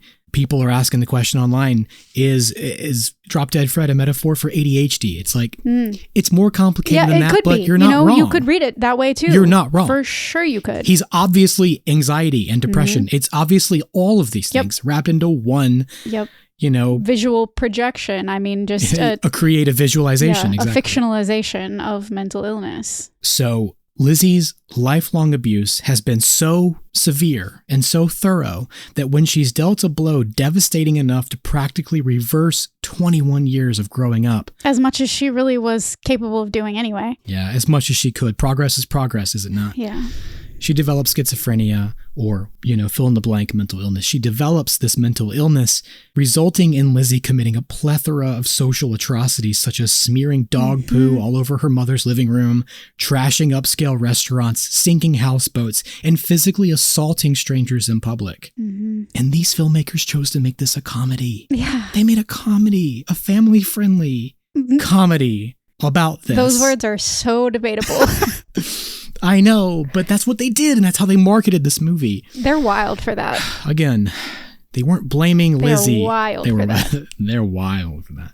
They weren't blaming Lizzie. They never made it. No, they didn't. Her fault. They didn't. But. And I said it earlier, you know, it's so tempting and because we are humans socialized in society, it's so tempting even for us who try to be empathetic, enlightened, a little bit more open. It's so tempting for us to put her in a box too. Mm-hmm. Or Fred, you know, we just want to say she's not conforming, you know, that's bad. And why, you know, like it's such a compulsion for us too. It is. It's hard to talk about. And to make things her fault, it's just like, I mean, somebody sank the houseboat and it could have been the pirates who don't do anything. Or it also could have been the real woman who thought she saw her crush. Fred actually says, I'm the pirate who doesn't do anything. The pirate who does nothing, I think. Who does nothing, I was like, whoa, there it is. We are the pirates who don't do anything. And there's our VeggieTales reference for the day. We don't reference VeggieTales enough, frankly. Honestly, my opinion, we should bring it back. I don't know why we don't reference them more. But yeah, it hurts to even suggest that it's Lizzie's fault because she does feel so passive. She has such bad luck regardless of Fred. Like some of these are circumstances that she's been, you know, manipulated into that fall apart, and rightfully and as they should. And I'm sure we'll discuss and argue whether she's in a better or worse position by the end of the movie. But yeah, I don't like calling it her fault. Not at all. But it's not at all. Somebody be doing some crazy shit. But we can argue whether or not Fred is real at the end of our episode. Very important caveat, since this whole thing is, you know, fiction. It hinges on whether or not, he is real. But to come back round to this film being a comedy, as Caroline Golem puts it. Ate DeYoung's 1989 cult favorite, Drop Dead Fred, is a heroine's journey down the primrose path of trauma excavation with a tone on the razor's edge between manic laughter and hysterical tears. I don't think she has the correct date, but her sentiment is correct. Oh, yeah. So that kind of speaks to the impending doom we were talking about, because manic laughter, hysterical tears. I love that twist. It's turning those on their seesaw. Head. You're kind of just always right there in between them, which makes it a very uncomfortable watch in a lot of ways. Absolutely. It is uncomfortable to be held in both of those places. Because you don't know where you stand. Or to not know which is expected of you as an audience, a viewer of a piece of media. Do I laugh? Do I cry? What's happening here? And I mean, I leaned toward crying most of the time, which is not surprising for me watching something like this. But that mania and the fear in it is palpable. So much. Because she is at a total loss of control. So honestly, Carlos Davis and Tony Fingleton may have written the script to answer the question, what if your childhood imaginary friend showed back up after 21 years? But the answer they ended up with is much better suited to the question. What if your mental illness was physically manifested and personified with the sole purpose of destroying itself by helping you resolve your childhood trauma? Agreed. And this brings me to our third and final section. Drop Dead Fred. An exercise in millennial existentialism.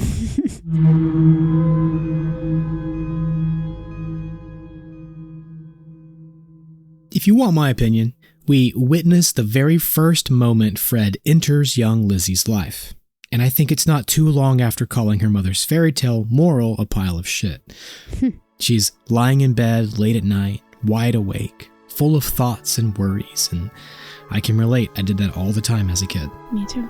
The super cool ceiling fan in her bedroom turns on by itself, and as she stares at it in wonder, an arm wearing a green sleeve reaches out from behind her pillows and bops her on her head.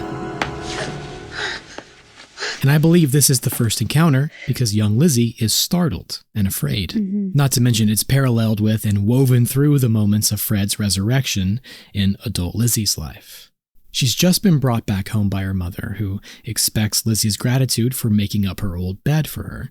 But the truth is, her mother has kept Lizzie's room exactly the same.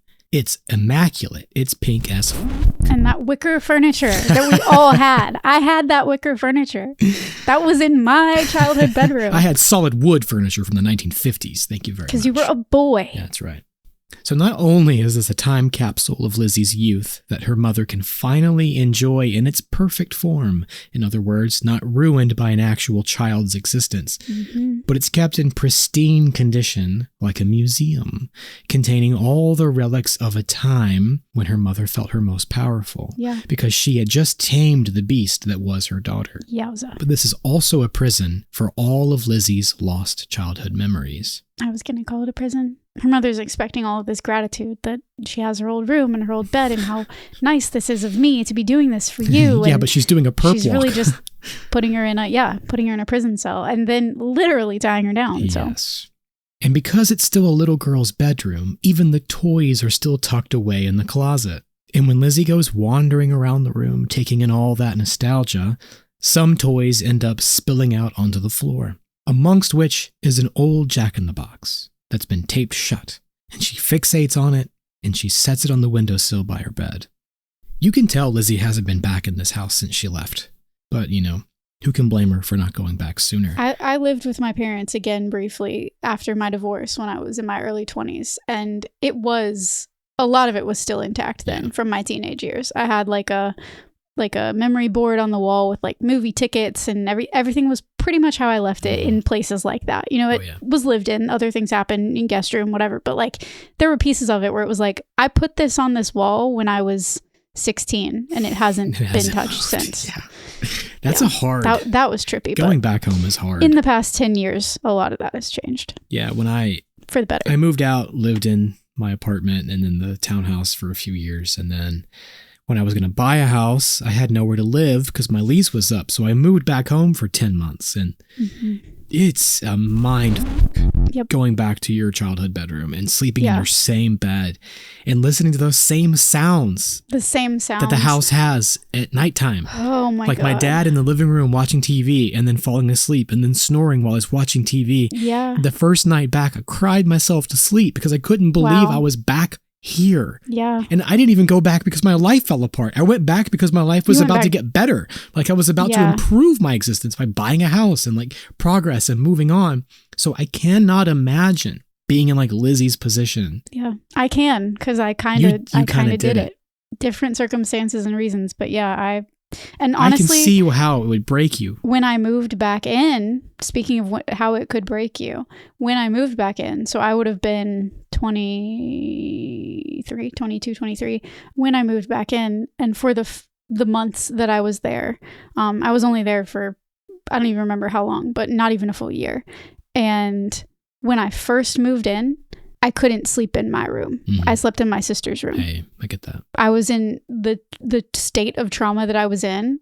I physically couldn't make myself sleep in my old bedroom. Yeah. It just felt, something about it felt too wrong and too raw, I guess, really.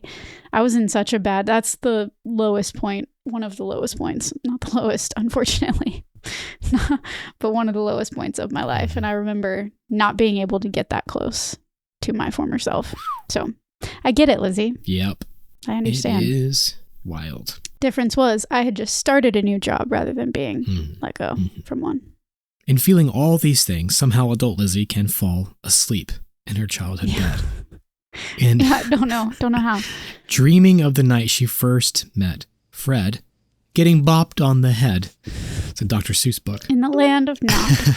She wakes up to the sound of the music box, slowly cranking its arm and beginning to churn out its music until the lever spins at a pace so rapid the music itself can't keep up, stopping only once Lizzie turns the lamp on. And this scene is probably the reason why I associated Fred with some kind of ghost or spirit as a child, because this kind of paranormal phenomenon, or at least this sort of typical ghost-like cliche in film and television, was objectively scary to me as a kid. Yeah. It has a heck of a lot of DJ McHale energy in it. I felt it. And much braver than me, Lizzie removes the tape from the box.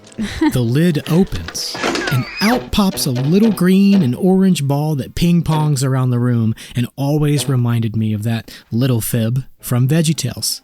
Speaking of VeggieTales. Made me think of Flubber. That too. Until it comes to a stop under her bed, and then it reminds me of the way the Mogwai little fuzzy balls look then we when they first ones. pop out of Gizmo's rippling back flesh.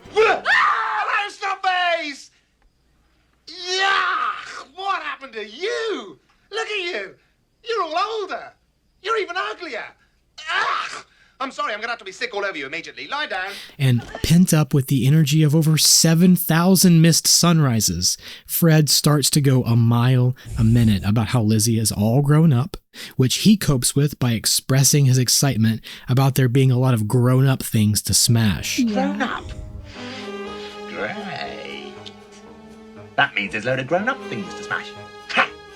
And that's funny because, yeah, sunken houseboats are pretty up there on the grown-up scale. Yeah, he's ready to wreak havoc on a new level. And he immediately recognizes the opportunity. Immediately. That is. And for, a wild child, essentially. And unable to be contained, Fred winds up collecting 2 shoes worth of dog poo to smear all over Polly's living room. And Lizzie gets rid of him for the night by suggesting they play hide and seek. Great! I love hide and seek! We've all been there, bargaining with a toddler. It's all about distraction. Ooh. The art of a distraction. Oh, yeah. We're all just magicians in our own right. I'm in that heavy with my best friend's babies right now. It is all about what game can we play to make this task happen. Fred is different with adult Lizzie than he was with young Lizzie. The most obvious to me is how he used to call Polly the mega beast, but now that Lizzie is all grown up, Fred's able to call her the mega bitch. The mega bitch! It's like Rugrats all grown up. Everything's just aged slightly. A little different. His humor is also much more sexual. Yes. He's obsessed with Lizzie, doing it like the pigeons, and how the pigeons taught Lizzie about sex. And he also looks up the skirts of no fewer than 2 women. First, Lizzie's mother. Wow. Cobwebs. And then Charlie's new girlfriend, Annabella. No panties. No panties. No panties. But there's also a deleted scene where he looks up a 3rd woman's skirt. Any guesses? Lizzie's nurse. And I'm sure that's a very misogynistic and terrible joke.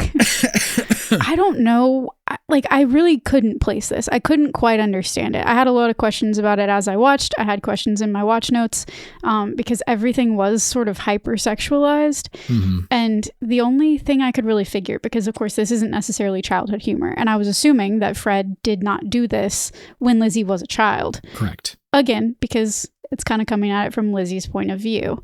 This is the first time she's interacting with this facet of her personality, if we want to say it that way. Not ready to say it that way yet, don't know.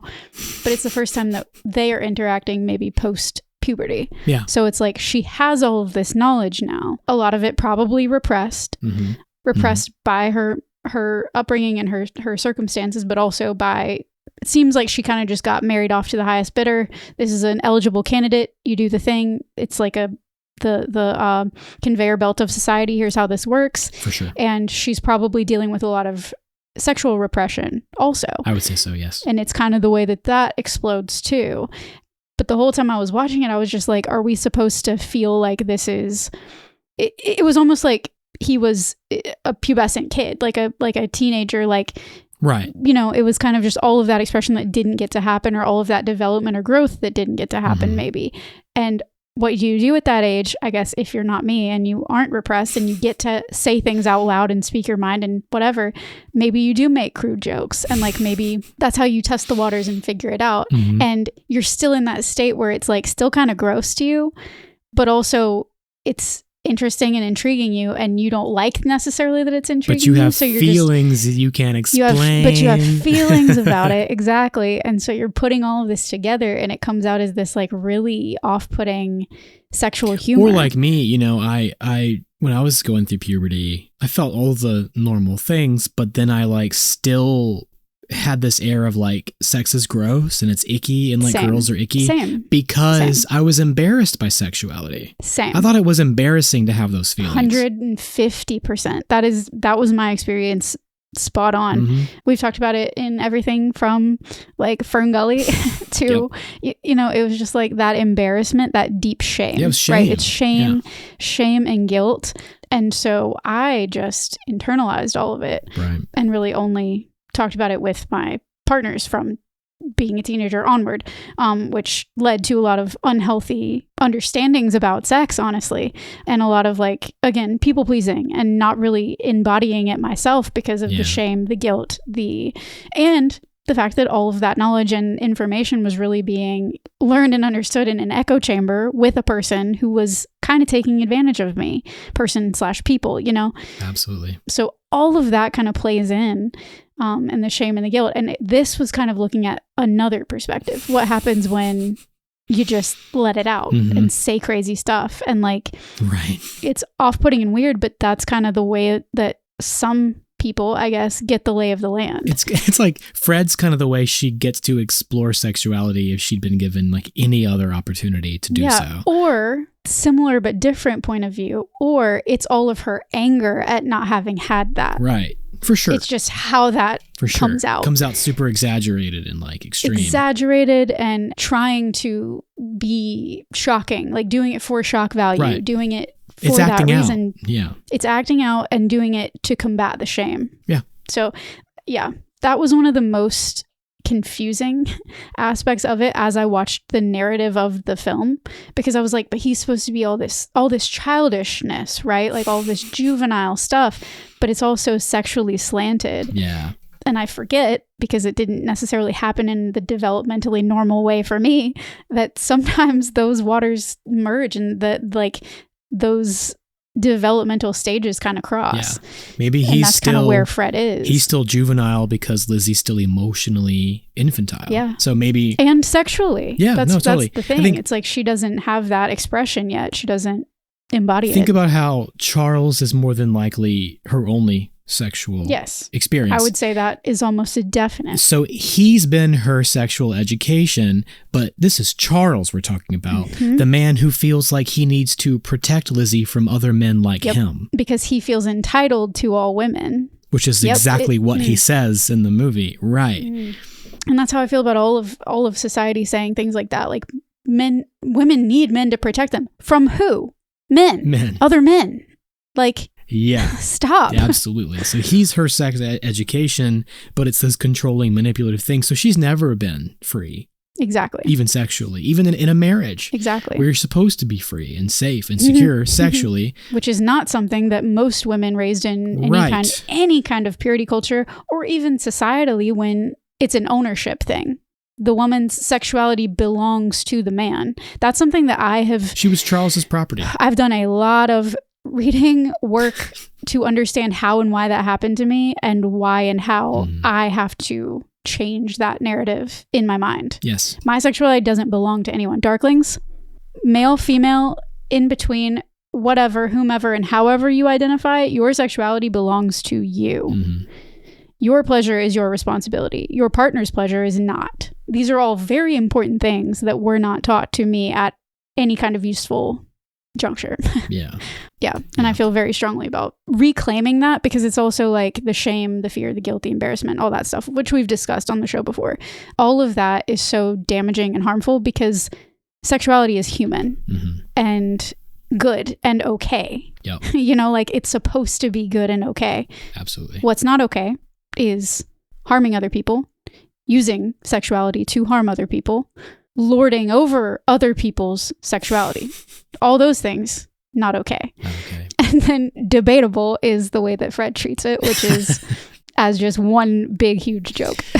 I mean, the harm, it's, I get it too. I mean, that's why. Depends on the time and place, I guess. Why I leaned so heavily into sex jokes, when I got older. Right. And just like that kind of humor. Sure. Is because I was so repressed growing up. I mean, yeah. It's a way to approach it through humor, through comedy. Through humor.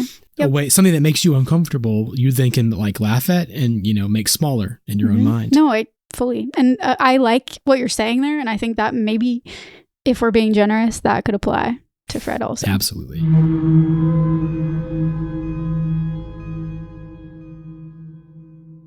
So Fred, to just get right back to it, he's just all around more. Somebody's got to. He's just all around more gentle and tender with young Lizzie. He's less erratic and harsh. Maybe it's because he's been confined for 2 decades. Maybe this is just how Fred is with adults. His goal with young Lizzie is to reconnect with her childhood freedom and imagination through gameplay that her mother wouldn't approve of. An act of rebellion against the oppressive system. Whereas his goal with adult Lizzie seems to be utter destruction for the sake of demolishing all the remaining constructs of her already fragile and crushed adulthood. My favorite thing he says, though, Haven't got a husband, got a stupid haircut. that is the funniest thing I can imagine someone saying in a situation like this. It's just so relentlessly unapologetic in his making fun of her choices to appease other people, to please yes, other people. He's making fun of her for making choices that don't benefit Lizzie but benefit other people. But he is like at face value and on the very surface. That's rude as it is. That's a horrible thing to say. It's incredibly rude. But it's cool. If you want to be generous about it, if you want to take the spirit of Fred or the ideas that she maybe is finally letting out of their cage that she's never been able to do before. Because if Fred is Lizzie and this is her talking to herself, then you get a perspective of all of this falling apart. It's layers of meta.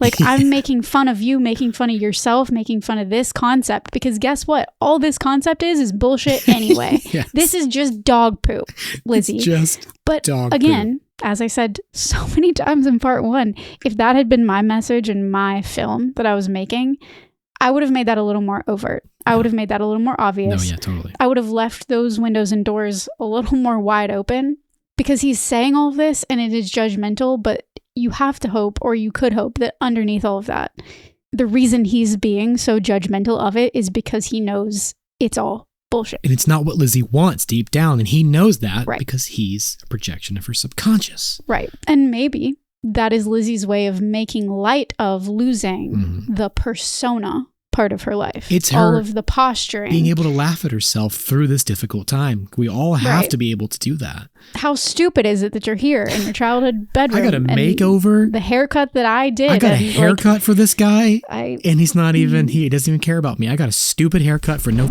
reason for a husband I don't even have anymore. I'm going to use a crude phrase for a crude film, and you guys are just going to have to be along for the ride. Good. It's post-nut clarity. Yeah. Do you know what I mean? It's her underneath all of it saying like... Do I know what you mean? Oh my God. It's underneath all of this saying like, well, that was dumb.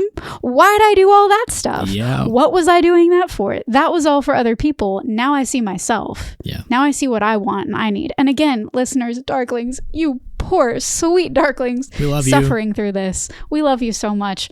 You might be sitting there, wherever you're listening to this episode, thinking, but I watched this movie and that's not what I saw. Keep in mind, this does come from many, many hours and weeks of looking into the psychology of the film. Yeah. Again, I don't know that the film really hit these notes the way that it could have on the surface. Yeah, no, totally. But I would have liked it to have. And that's why we're talking about it. Yeah. But I would argue that Fred does have a method to his madness. He's not just rude and crude and cruel for no reason. But we come to realize this through 2 major flashbacks that Lizzie has from her childhood: burglars and the mud pie. In the first of these, Fred wakes young Lizzie up and tells her it's time to play burglars. Wake up! Stop, face! Wake up! Wake up! Wake up! It's time to play burglars. Real burglars. Real burglars. The kind that wear sweaters and bust the brands. Look. I made your sweater stripy. And I don't usually find Fred especially endearing as a grown-up, but I have to admit that my cold black heart thaws out every time he's made her sweater stripy. Yeah. Yeah, same. I did love that. And maybe that's just, we're getting all poetic about it, but maybe that's just like our cold exterior selves, like not actually loving ourselves. Yeah. And then that childlike in between of like, no, but I did this for you because I care about you. Like you do have so that much. tenderness for yourself, but it is so deep down in there. She got to have a based on stripy all sweater the so things she you could play experience. burglars. She's been wanting to play burglars for so long. And now it's time, and her sweater is stripy. And that is having self-compassion. To me, that represents self-compassion. I know. I'm going to put on a stripy sweater and play burglars. I know. Because Can that we? feels good right now. Can we? Can we? Yeah. Can we? 100%. What are we burgling? One who burgles. Our own houses. We're adults. Right.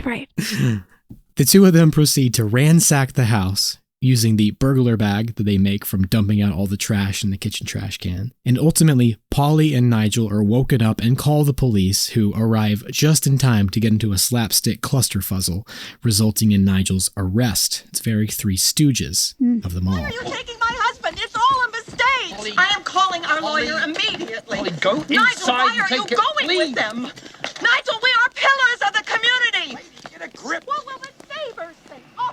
Polly, of course, is much more concerned with what the neighbors will think than the safety of her own daughter, because she and Nigel are terrified that their house is being broken into, because of all those breaky noises. Those breaky noises! But never once do they think to run to their daughter's safety. Ultimately, the main takeaway from this scene isn't how Fred helped Lizzie get into trouble. It's how Fred, despite being an agent of chaos, had a knack for comforting Lizzie when she needed it most. Right.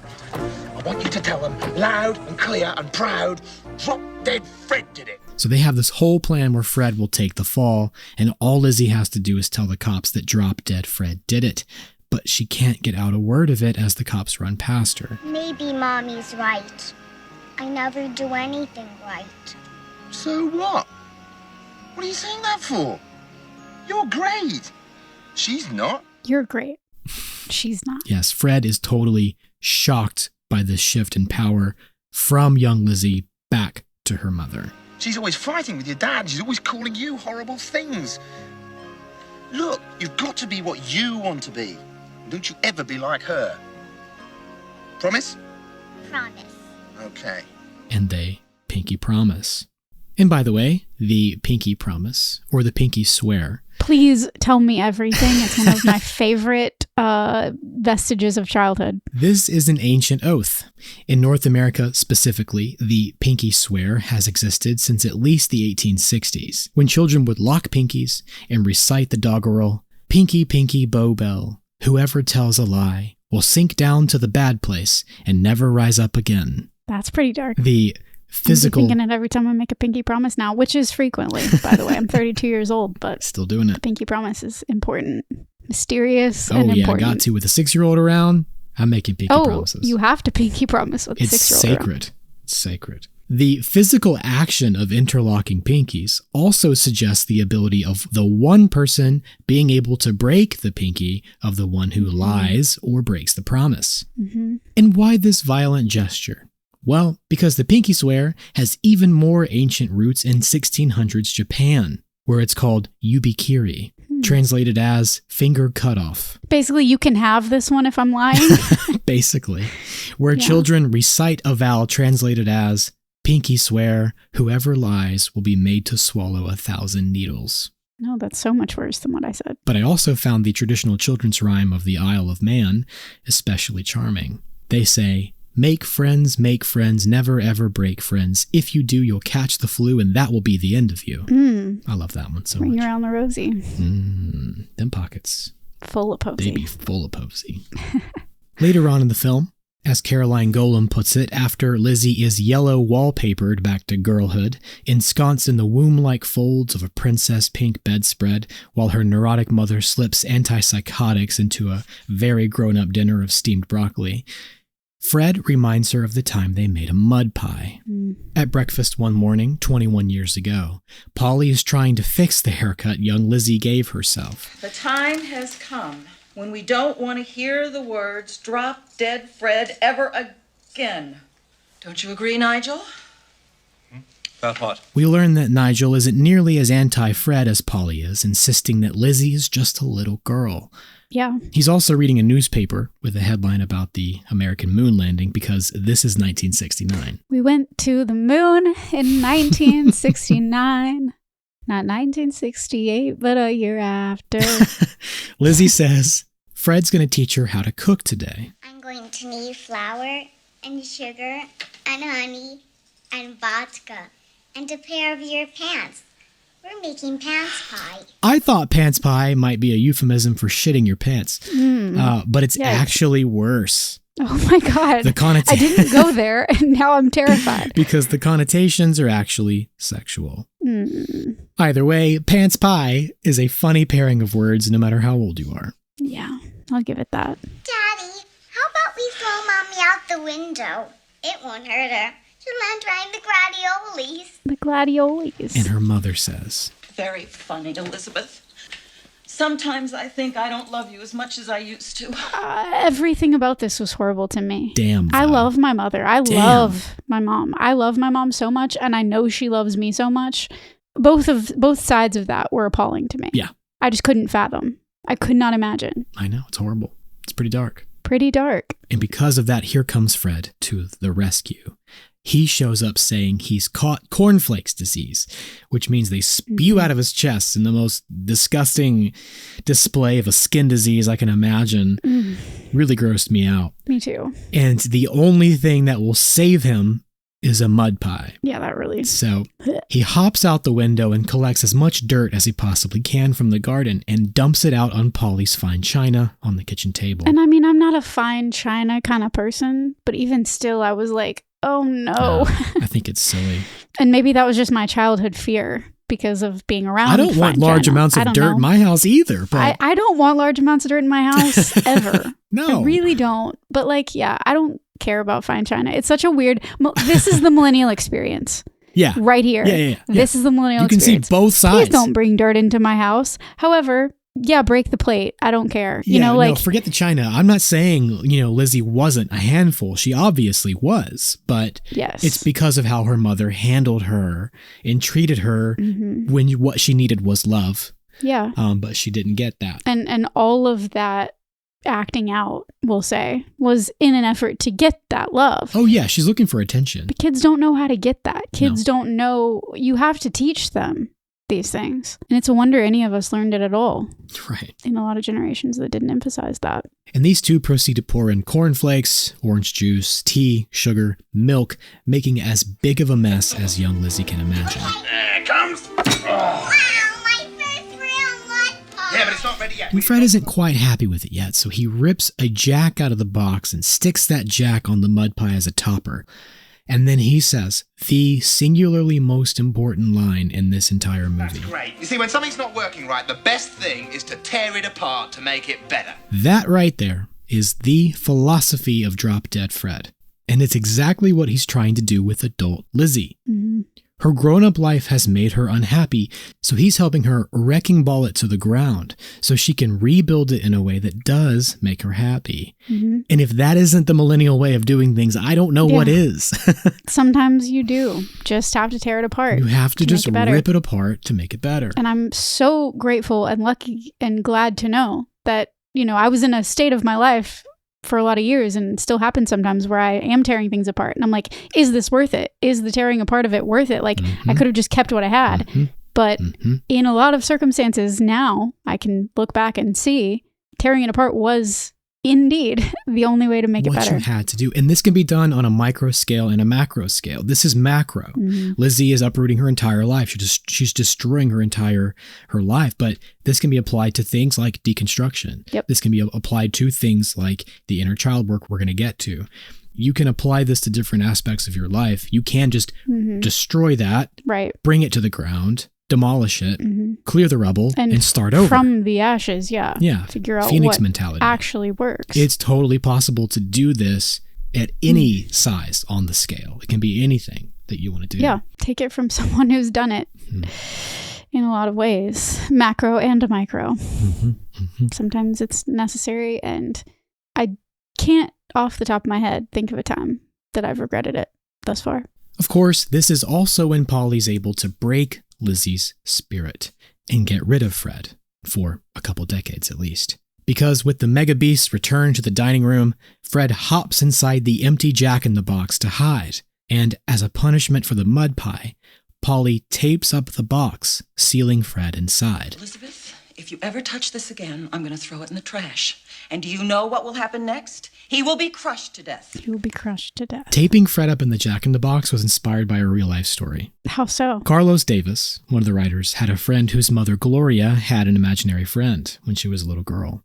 And it upset her mother so much that she took Gloria's imaginary friend and flushed it down the toilet, which was said to have left quite the traumatic mark on Gloria's adolescence. Wow. For a few years. There are a lot of like where are the lines between what's real, who can play this game, who knows the rules, who's allowed. We see this with Janie trying to, throttle Fred. It's like, who knows the rules, who's actually touching the imaginary friend. And I feel like there are probably a lot of kids who do have that trust and that faith in their parents to allow them in on the game. Mm-hmm. And that's a mind. Playing into someone's delusion, they do talk about the benefits of that, like playing out a scenario that is someone's delusion, helping them through it by finishing. Mm-hmm. It's like the recurring haunting, like the ghosts are stuck because they never get to actually finish the thing that was supposed to happen. Unfinished business. So if you can, it's why songs get stuck in our head. There you go. If you can fulfill the cycle finish of the person's delusion, finish the song that's playing inside of their own mind. Someone told me once. It can work, I think, unless I've just seen it in movies and it doesn't actually work. Somebody please help me. Please tell me if that's true. It's getting closure. A lot of this is about closure. It's reaching that point of you've completed the cycle. You've the gap. Gone through the motions. You've written, you've read through the whole narrative. Right. You finished it. Like even like kink can be used in that way. Oh, sure. Yeah. Like a lot of different psychological aspects go into reaching closure. Mm-hmm. And finding it for yourself. And the reason why that's all so important to talk about in this context is because Polly didn't just imprison Fred in that Jack in the Box. She effectively imprisoned Lizzie's imagination, her childhood. Mm-hmm. Like adult Lizzie explains to Fred that when he left, all the life and spirit just went out of her. Oh God, that got me. Oh, I should never have let my mother know how much she could hurt me. Once she knew how, she knew that she could do it all the time. And she did. Like that. Oh my God. Oh my God. Yeah.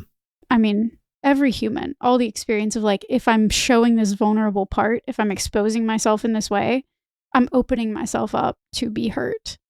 And that's the unfortunate reality for a lot of people who are abused, both physically and emotionally. You feel like you've exposed yourself to this pain. Mm-hmm. And then the shame of that often will keep you from getting out of that cycle.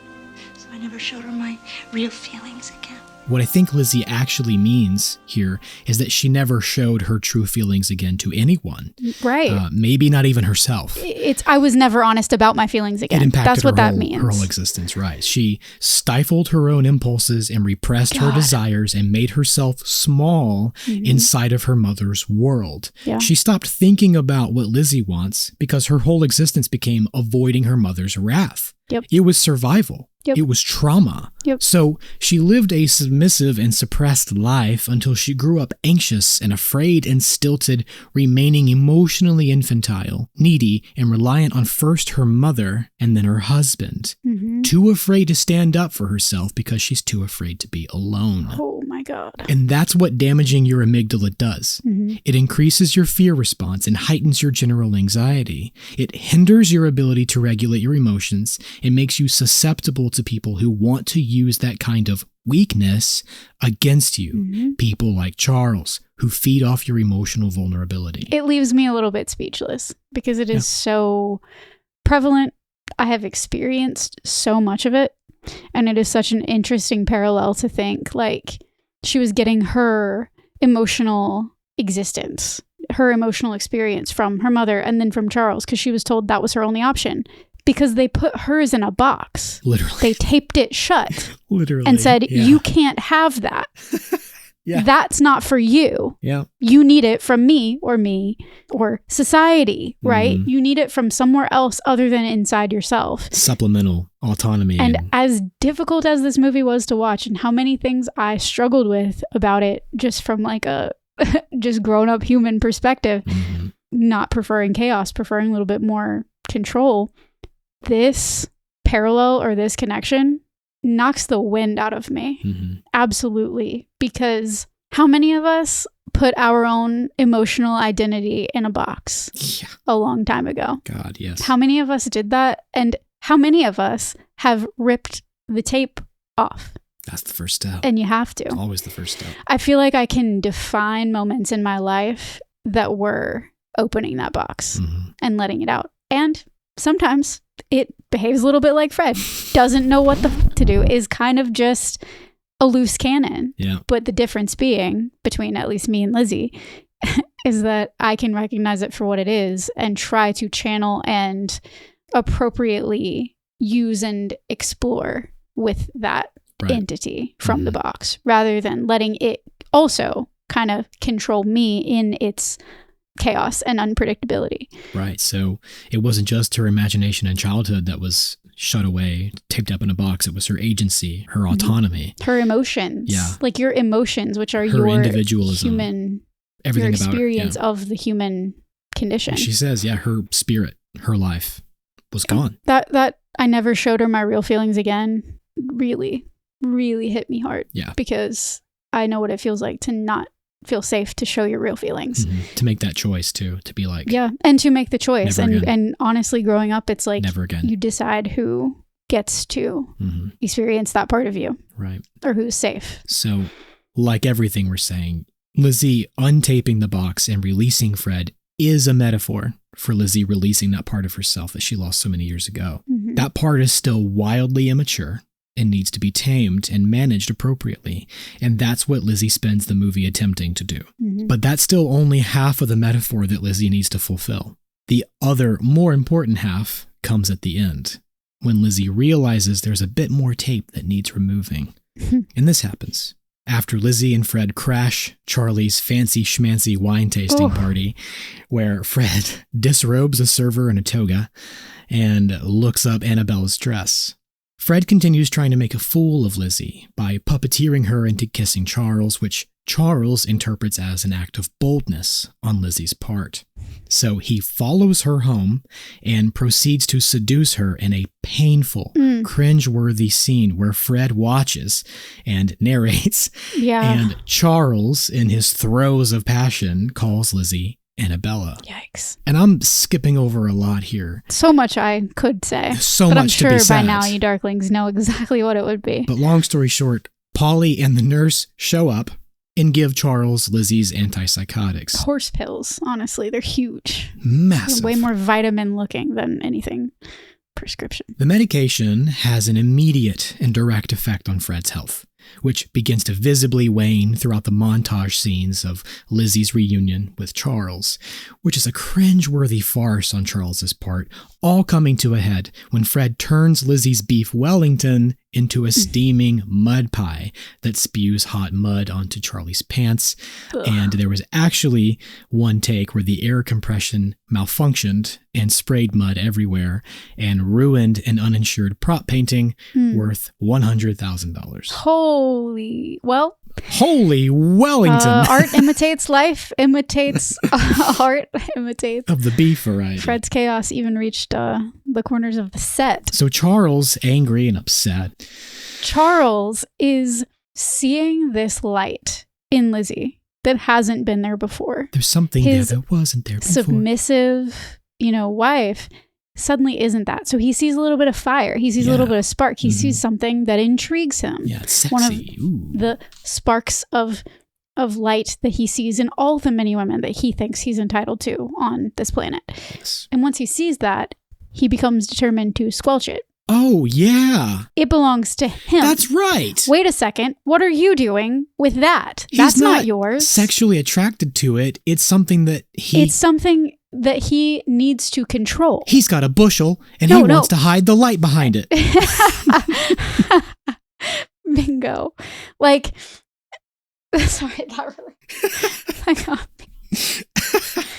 I think you're wrong. I think he is sexually attracted to it because, again, his sexuality is all about power and control. Right. He is still very much drawn to that he's a sexual to predator. take it for himself. He's a sexual predator. He's a sexual predator, as are so many men like him, as are a lot of... He's turned on by the opportunities to conquer and control and overpower. Husbands that groom younger, less worldly, more submissive, more confused women into their charming clutches. But I digress. It's a hunger and he wants to devour. He sees something in her that he's like, wait a second, that's for me.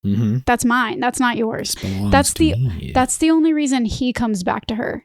It has nothing to do with him actually being attracted to Lizzie or her agency or her as a person, the way that Mickey is interested in her light and spark and fire. Mickey is interested in that spark for totally different reasons that are so apparent in those two characters. But Charles wants to control it and makes that attempt. And this, to me, it was worse than really anything that he does with the other women, the ways that he tries to get around her, the ways that he tries to manipulate her. This was the worst of it to me because she finally got out from under it a little bit and let herself be herself, and he still tried to take it away. That, it is a power-hungry, ravenous personality type that won't be stopped. And I hate it. So Charles, angry, upset, goes to call Annabella, while Lizzie desperately prepares a romantic dinner salad. Of course I still love you, Annabella. Hey, I'm your fella, Annabella. And once Fred successfully convinces Lizzie to eavesdrop on Charlie's phone call, Lizzie begins to feel sick. I don't know, it's almost like she's been popping a shit ton of antipsychotics lately. So Fred, also ill, invites her to come with him. And together they slip into a sort of drug-induced stupor that magically transports them into a fantasy world made up of Lizzie's subconscious, which looks a heck of a lot like the house she grew up in. And Goosebumps. Goosebumps, which is a sentiment that many of us can relate to. The fantasy subconscious world being her house, the house she grew up in. It's a surreal, nightmare version of her mother's house, which somewhat blends in another film franchise that the scene has always reminded me of, Nightmare on Elm Street. This house terrified me as a kid. It actually gave me very similar nightmares of the house I grew up in and lived in at the time. Turtles all the way down. And if you're wondering why this house looks just like the house in Beetlejuice, that's because the visual effects producer, Pete Curran, also did visual effects for Beetlejuice. I have Beetlejuice question mark yes. right here. Same guy designed both. So that's why they look so similar. And it's like they couldn't get Tim Burton, but they could get Tim Burton's guy. Yeah. So it worked out in some ways. And you can see it. And one interesting detail here is how the walkways in the house are all roped off like a museum. It's immaculately preserved and not to be touched. That juxtaposition in the moment where the little red toy car comes zipping by, just as Charlie's, identical yet real-life red Jaguar pulls up into the house like it's a showroom floor. It all happens in the same shot, and it conveys this passing of time so swift, it's almost like time hasn't lapsed at all. But it's also like drawing a comparison. Childhood, between adulthood, yes. Childhood and adulthood, but a toy, but also like a toy and frivolous. A tool, am I right? Yes, that. Yeah, exactly that. Yeah. This doesn't matter as much as you think it does, is what that's trying to say in my interpretation. Oh, absolutely. That's right. Get in, Lizzie. I want to take you away, Goose. And how Lizzie is expected to survive her own subconscious now is by digging up those childhood instincts that have been buried deep down and access her imprisoned imagination. Not to mention finally facing her fears and standing up to the people who've always held power over her. So when Fred asks what she's going to do about Charles, Lizzie pulls the Jaguar emblem off the hood of the car, releasing all the hot air inside, and the whole thing deflates like a balloon, Charles and all. Charles also full of a bunch of hot air.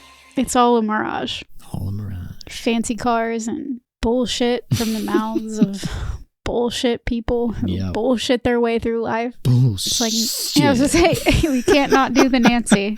I don't think you and I have ever said that word to each other without one of us going, "You're bullshit." Bullshit. We love Stranger Things. We love it. Anyone? Drunk acting is hard. It's very hard. She did great. I think she did good. The fact that I imitate that still to this day means she did a great job drunk acting. I know. Natalia Dyer. And to get to the second level of her own subconscious, Lizzie must first imagine a large tree growing where the stairs should be. You're getting good at this. Let's go. So Lizzie and Fred climb that tree like they're still kids and encounter the mega beast on the second floor. Just where do you think you're going? Video game level. Oh yeah. It's very This is the final boss. Tail the Pinball Wizard. Lizzie must now speak the magic words, i.e., words of self-empowerment. I'm not afraid of you. You can't go in there. I'm not afraid of you! And the mega beast burst into flames like a wicked witch. Polly has been guarding the doorway to young Lizzie's bedroom, where young Lizzie is bound to the bed, forever held captive there under her domineering mother's watchful eye. And it was about now when I was like, oh, okay, yes. Oh, I get it. I get it.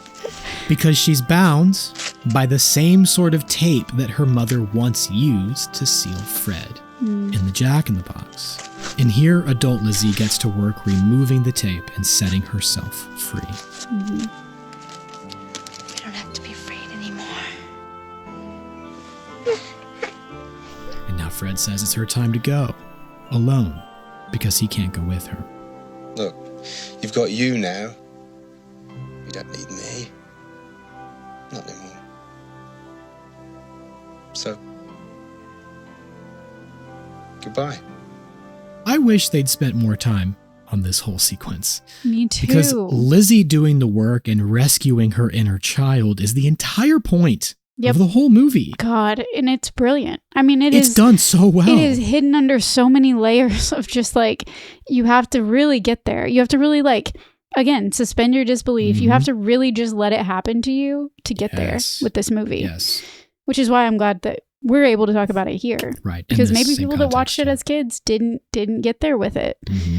Or if you've seen it as an adult and you were like me and you're like, what the hell just happened to me? And maybe it's because they knew they couldn't get away with much more at the time they were making this movie.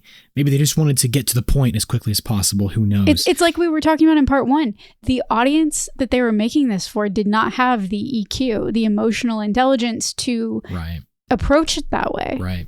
They knew it wasn't commonplace. They knew they were going to be challenging. Which in my mind would be reason to be a little bit more heavy-handed with it, to spell it out a little bit more. Make it make sense for the average viewer, Spell it out. And imagine what life would be like. Imagine, it's like that meme, like Society, if Drop Dead Fred had actually spelled out the psychology of the film and it's their hover cars and stuff. God. But despite moving too quickly and stripping the sequence of its emotional depth, I still can't help but feel like it's a relatively poignant cinematic representation of what's called inner child work or reparenting. Everybody has their own definition of what the inner child is, and it's surprisingly hard to describe, as I found out while trying to write about it, because it can be so many different things. Yeah. But it's still exactly as it sounds. It's the idea in psychology that our child selves still live deep down inside of all of us with all their wonder and imagination, but also their fears and their wounds. Y'all know baby Kaylin pretty well. Yeah. She makes me so sad. She makes me so sad too. And it's generally thought that the health of your inner child directly affects your well-being as an adult. According to the Manhattan Mental Health Counseling, a few common indicators of an unhealed inner child are persistent feelings of inadequacy or unworthiness, recurring feelings of shame or guilt, difficulty trusting others or forming close relationships, fear of abandonment or rejection, difficulty setting and maintaining boundaries, self-sabotaging behaviors or patterns, chronic anxiety or depression, addictive behaviors or substance abuse, emotional outbursts or difficulty managing emotions, or feeling disconnected from yourself or others. I would say I have 60 to 70% of that list on lock. Yeah, buddy. So if you feel like you have some inner child work to do, don't worry, we all do. And there's also a heck of a lot of hope. A positive psychology article on reparenting says, reparenting involves nurturing one's inner child through self-compassion and addressing unmet emotional needs from childhood. It empowers individuals to heal past wounds, fostering personal growth and emotional resilience. Techniques include positive self-talk, mindfulness, and establishing healthy boundaries to support well-being. The thing is, reparenting looks different for everyone. And no, it isn't usually as simple as just slipping into your subconscious to battle your inner demons to rescue your inner child. Although in a cinematic boss battle. That's one of the more badass examples of ways to do it. It takes work. It takes a lot of work. And sometimes you have to save your inner child over and over again, like in my case. And then you still have to do it again because it tends to be an ongoing process. It is such an interesting experience to kind of come online to this knowledge and understand why like some of your behaviors are happening, like, you're self-sabotaging, or you are like, I don't necessarily have emotional outbursts, but I have a lot of that like fear of abandonment and rejection. So I modify my behaviors to fawn and survive, right? We need community. And especially, again, for people who grew up in like a high control religion or any environments like that, where your where your survival is very much dependent on conforming to those spaces that you're in. Yeah, there's a lot of work that goes into telling yourself that you're safe. My body, like y'all know, I have chronic illness. I have all kinds of conditions that some are autoimmune, a lot of manifestation of anxiety in my body from decades of not having any other place for that to go. I talk about those connections all the time. And then, ironically, it kind of leaves you in a place when you are grown, or when you do recognize these patterns, or you do understand it, you still kind of feel beholden to your body that is only trying to keep you safe. It's doing all of these things in effort to keep you safe. I read that about autoimmunity recently, because I have a couple of different autoimmune conditions. Autoimmunity is your body overcompensating to try to keep itself safe. Right. Because it's never really felt safe. And I think that for me, the key to a lot of it is that self-compassion. To look at it and say, for my body, for my like core self, all of the above, to say like, you know what? Not only did you do what you had to do, but like wouldn't be here without you.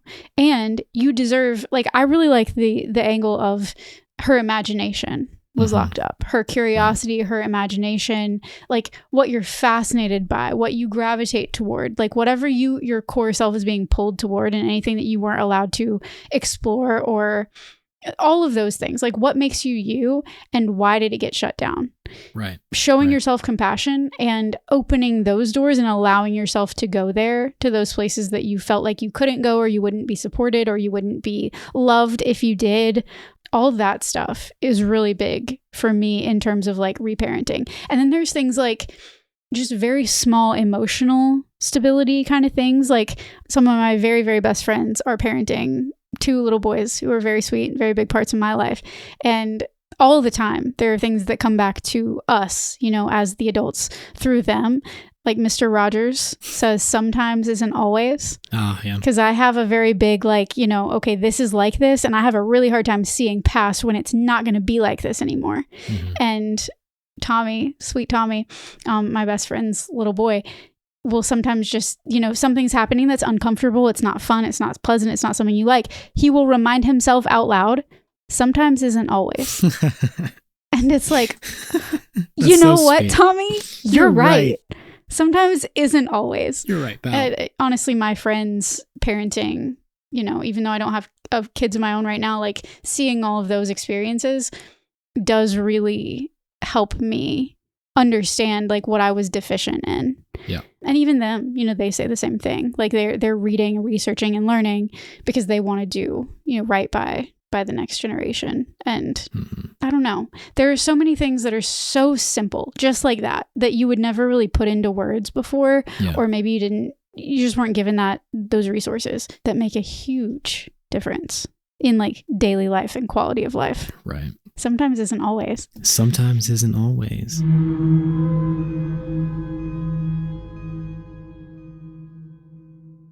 Well, let's keep cheering Lizzie on. She's almost through it. So close, dear darklings. For some reason, Lizzie rescuing her inner child and saying goodbye to Fred just isn't enough.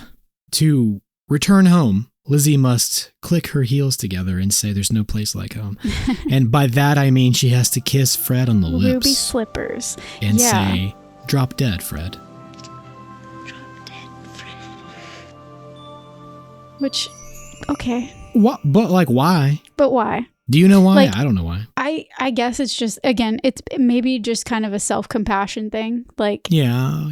I'm accepting the parts of me that I've so staunchly rejected that it's created all this chaos. I now accept those parts of me. Drop dead. Yeah, Fred. maybe she's like the Apostle Paul. You know, when I was a child, I did childish things, and now that I'm a grown man, now I can set put aside away the childish things by kissing my childhood imaginary friend to perform a very adult act. Again, Fred had a lot of sexual connotations. A romantic gesture. Maybe it's just her loving herself. We can be romantic with ourselves. Like, I romance honestly, myself all the time. This comes up a lot. Like, I think maybe Casper, just different things bring it up, but like the energy that a crush brings to your life, and like that renewable source of energy of like, I want to be better for this person, or I want to, like it just makes you elevate yourself. There's nothing that says you can't have that with yourself. Right. You want to see those things in yourself, the things that, because half the time what a crush is you seeing something in someone else that you want. It's not necessarily that you want to take from them, but something that you want in your life. Something that's important to you, or like a value that you're seeing that they have. For sure. It's a lot of that like innate core, like very deep down desire that you don't know, like really, or you can't identify or name. That's kind of that feeling. And there's nothing that says that you can't have that or want that within yourself, to see things that you want to bring into your life. Right. Be your own biggest crush. That's such a good word. Be your own biggest crush. Romance yourself. Make yourself a stripy sweater. Make yourself the stripy sweater. Guys, Darklings, make your sweaters stripy for yourself. Ain't nobody gonna do it for you. So Lizzie and Fred do the kissing, and they hug, and then Fred vanishes, leaving Lizzie alone to finish the hug alone, wrapping her arms around herself. And that's much more to the point, I think, than kissing Fred. But hey, bragging rights, Yeah. He kissed Phoebe Cates. We can't all say that. Small club to join. So Lizzie comes to on the floor of her apartment. And when Charles gets off the phone with Annabella, Lizzie dumps that romantic dinner salad on his head, then picks a booger and wipes it on his cheek. I have to give you something. I cringed, but I understand. So fully healed and self-actualized now, Lizzie returns home to get the only relic from her past that she needs, her symbol of freedom, the Jack-in-the-Box. And when her mother begs her not to leave or else she'll be lonely, Lizzie says, You should get yourself a friend. Whoa. One hell of a goosebumps walk away. Goosebumps walk away. Making Nick Miller proud. Mr. Nick Miller. And to finish things off, we learn that Drop Dead Fred hasn't vanished forever. He's merely hopped on over to the next child that needs him most. This time, Mickey Bunce's daughter, Natalie, who's recently a child of divorce, and whose mother probably isn't doing great because in those days, the father didn't typically get the child. So who knows what that story is. Right. Look, you have a lot of options open to you right now. I just think maybe I'd like to be one of them. Okay? Okay. Daddy, Dad, it was his idea. I wanted to play dolls, but he bumped me on the head and said, piss off. But Mickey's there putting the moves on Lizzie when his daughter comes out crying that Fred made her make a chocolate mess in the kitchen, which prompts the babysitter to quit on the spot, mere moments before catching her leg in one of Fred's booby traps. And we end on Natalie's pinky held firm in a pinky promise with her imaginary friend, Drop Dead Fred. She said I'm not pretend. What are you, deaf? Natalie, now come on. Now listen, what really happened? I told you. Don't you believe me? I believe you. Next time you see that drop dead Fred, you send him my love. And all this happens because test audiences hated the idea of Fred disappearing forever. So they reshot the ending to give Fred a way to come back for generations to come, Wow. prompting over 30 years worth of rumors about a possible sequel. Nobody wants the imagination to be gone, y'all. That's Nobody. proof positive. That is the experience. No one wants to lose that. What happened originally was Lizzie and Mickey are there reading a bedtime story to Natalie, and you can presume that Lizzie pulled a Buddy the Elf and she wrote a children's book about her experience, because we find that it's actually a pop-up book with Fred's image inside of it. So we don't know if that's actually Fred influencing the book to be Fred himself, or if it actually is a pop-up book about Fred. But Natalie then comes out crying that he did it. He tore up my teddy bear. He threw my pillow across the room. He hit me on the head, all this stuff. It was drop dead Fred. Don't you believe me? Mm. And that's when Lizzie says, well, maybe I will stick around a little bit longer. Mm-hmm. And it's played as though Natalie wants Lizzie to be her new mother. Mm-hmm. Like it becomes this sort of, it implies that Fred is actually gone, that Natalie's just using it as a convention to keep Lizzie around. Which, yada, yada, yada. This is controversial, but I think I gotta say that I like that more. I do too. I do too. It works better. It works better for the movie, I think. Yeah, I think it works better for what they were able to do. But wait, Fred can't come back? Excuse me, hi, my hand is raised. Do you know why audiences said that? Because audiences were totally confused to all hell by the movie. Mm-hmm. If the movie had been a little more clear with its themes and intentions, and had reached that conclusion on its own, it would have been a spectacularly beautiful payoff. I think you're right. But also, maybe they should have left the audiences wanting more. Maybe it didn't have a great that would have reception made them think. Because it changed how people viewed the rest of the movie.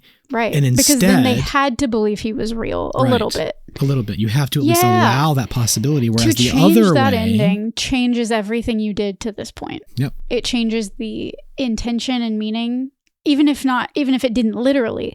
It changes the interpretation of the intention and meaning behind every single scene with Fred. Exactly. And then it becomes way more of what they did lean into, the chaos, the absolute irreverence. Mm-hmm. It becomes, okay, there is an entity. There's a djinn. There's a ghost. There's a specter. There's a some sort of paranormal entity that is haunting Lizzie and is now transferred, and maybe it does have this good heart where it does want you to learn about yourself and whatever, but it gives it way more of that like tangibility than if they had just let it be the idea of Fred. Right. And I think this falls into our That's Pretty Dark official TMTM category of don't show us the monster. Don't let it be a real thing. Right. Let it live in the imagination because the imagination is always stronger anyway. Always. Every time. So, the way it does end officially, we know that just because Lizzie doesn't need him anymore doesn't mean he's no longer needed. But the question remains, is Fred real or imaginary? And if he is real, then what is he?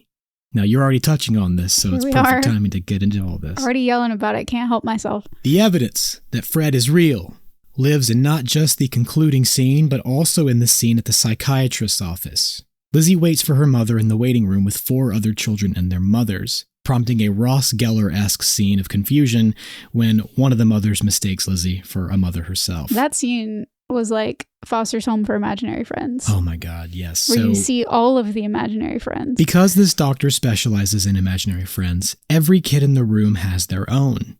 And it turns out that they're all Fred's old buddies. Mm-hmm. There's Go to Hell Herman, who has a shock of bright red hair, but wears all black and a silver cape.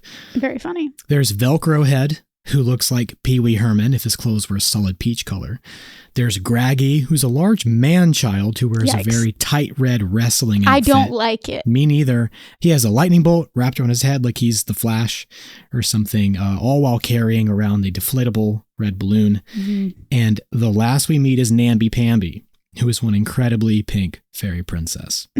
So it's possible that Lizzie is just imagining that Fred has other friends that she can't see. But we can't discount that Fred seems able to act apart from her too, like, ripping the heads off dolls. Mm-hmm. But if we do presume that Lizzie only thinks Fred is doing these things while it's actually her all along, then Fred is much closer to Tyler Durden than Beetlejuice. Mm-hmm. This is your classic dissociative identity disorder. Split personality for the layman. We don't like that term anymore.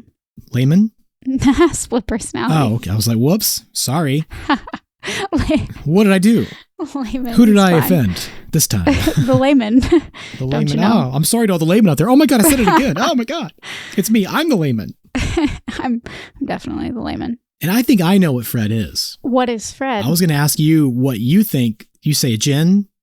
Well, a ghost? Or what? Because of the what's ending. Your official? Because of the ending, it feels far more haunting than psychological. But up until the ending, I was 100% team Fred is up in her head. Right. Okay. That's my stance. So if you ask me, he's both. What a cop-out. Oh, just you wait.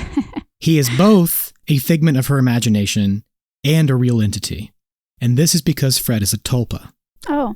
To quote directly from Wikipedia. A tulpa is a materialized being or thought form, typically in human form, that is created through spiritual practice and intense concentration. The term is borrowed from Tibetan Buddhism. Modern practitioners who call themselves tulpamancers use the term to refer to a type of willed imaginary friend whom practitioners consider sentient and relatively independent. Modern practitioners predominantly consider tulpa a psychological rather than paranormal phenomenon. So I think It's a Patronus. yes, except that a Patronus would have to be able to become sentient on its own and do whatever it wants. Operate independently. On its own. But even once it this becomes, says that it's more psychological than paranormal. but that doesn't mean it isn't sentient. Okay.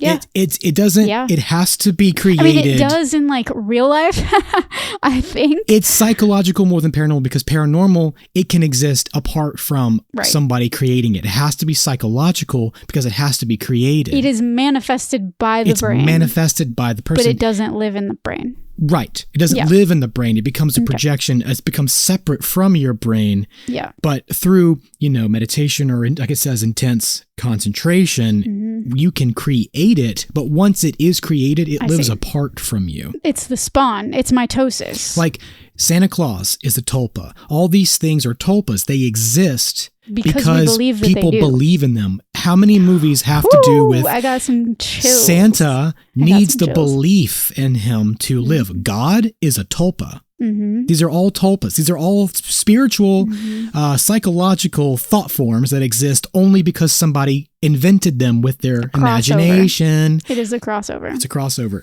So I think in this Drop Dead Fred universe, certain especially desperate children are capable of literally creating living, breathing imaginary friends by simply needing them. That much. Unfortunately, these are probably all children who were experiencing some kind of ongoing neglect or abuse.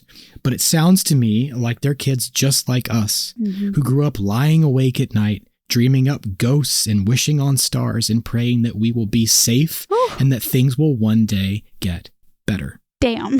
And I think that this is a world, because tulpas are then created by these children who need them, the tulpa can then be passed on to the next child who needs it most, because it no longer, if you don't need it, It'll find all it has to someone do who does. is find someone who does, and that child's belief in it continues to give it life. So that's how it continues to live on, is by finding the next child. Woody and Buzz. You got it. You're on. Jesse Now you're on board.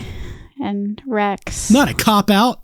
This is a real thing, people. This is like this is theosophy. This is Buddhism. Madame blown my Blavatsky. mind a little bit. This is chaos magic. Blown my mind just a little today, Christian Baxter. This is Mott. chaos magic. What are you doing? Everything all at once. Nothing. Living my life. Everything, everywhere. All of Just trying to be a good person, trying to get by. But as this incredibly existential film shows us, with all of its offbeat, scatologically inappropriate 90s glory, if we are willing to face our fears to protect our inner children and do the goddamn work, things can and will get better. Because we don't all need imaginary friends. But what we do need is faith in ourselves. And that's all I've got. That's it. I'm out of words. And for the low price of $19.95, you too can order a tulpa. Hey, if I could. Get your parents' permission before calling. If I could, I would. Nickelodeon magazine. Can you imagine? Good Lord.